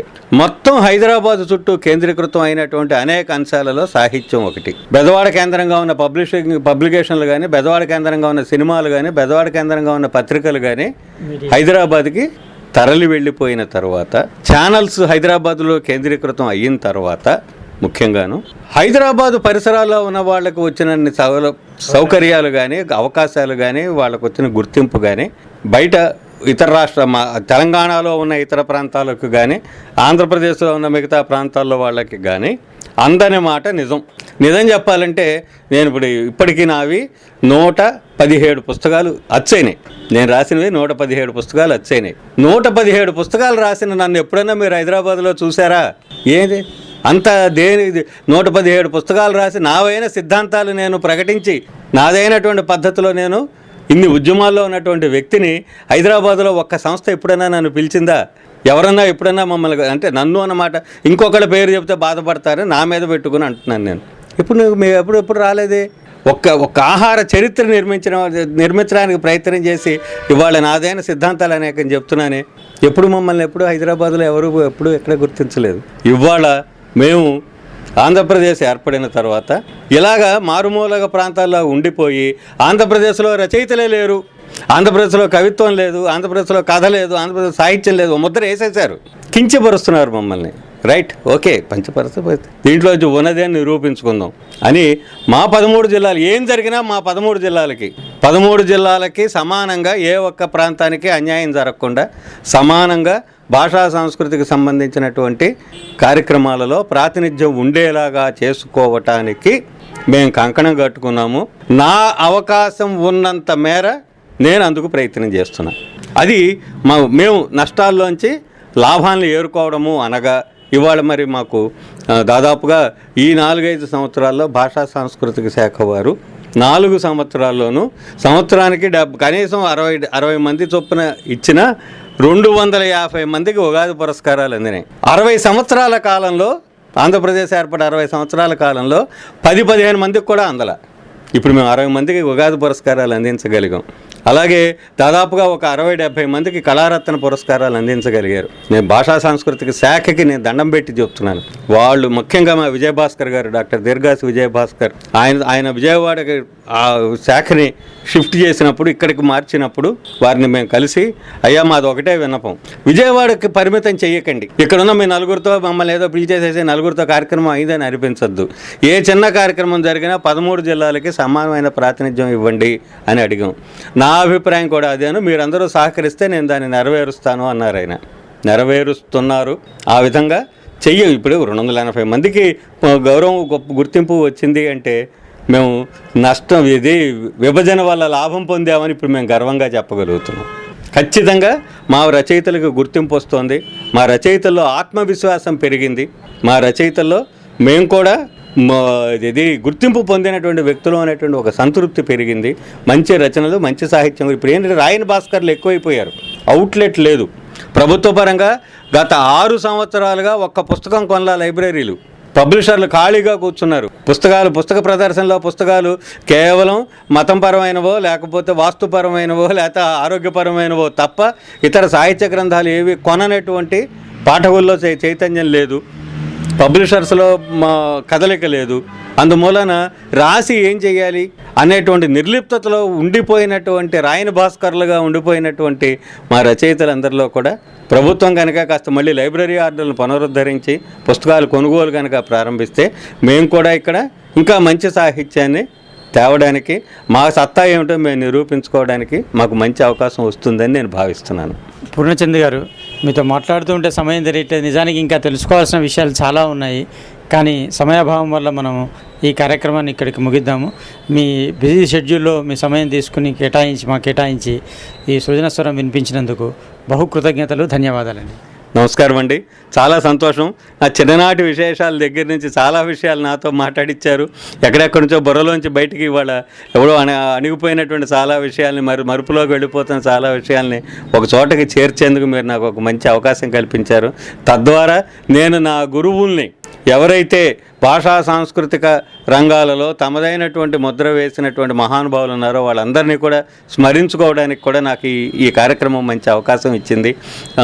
ఇది భాషోద్యమానికి సంబంధించి, అలాగే మన సంస్కృతిని ఉద్యమానికి సంబంధించి చాలామందిలో నేను మాట్లాడిన ఈ 4 మాటలు మంచి ప్రేరణ కలిగిస్తాయని చెప్పినని, భాషోద్యమం మరింత వేగంగా ప్రజల గుండె తలుపులు తట్టడానికి ఈ కార్యక్రమం బాగా ఉపయోగపడుతుందని నేను భావిస్తూ మీకు నేను మనస్ఫూర్తిగా నా కృతజ్ఞతలు తెలియజేస్తున్నాను.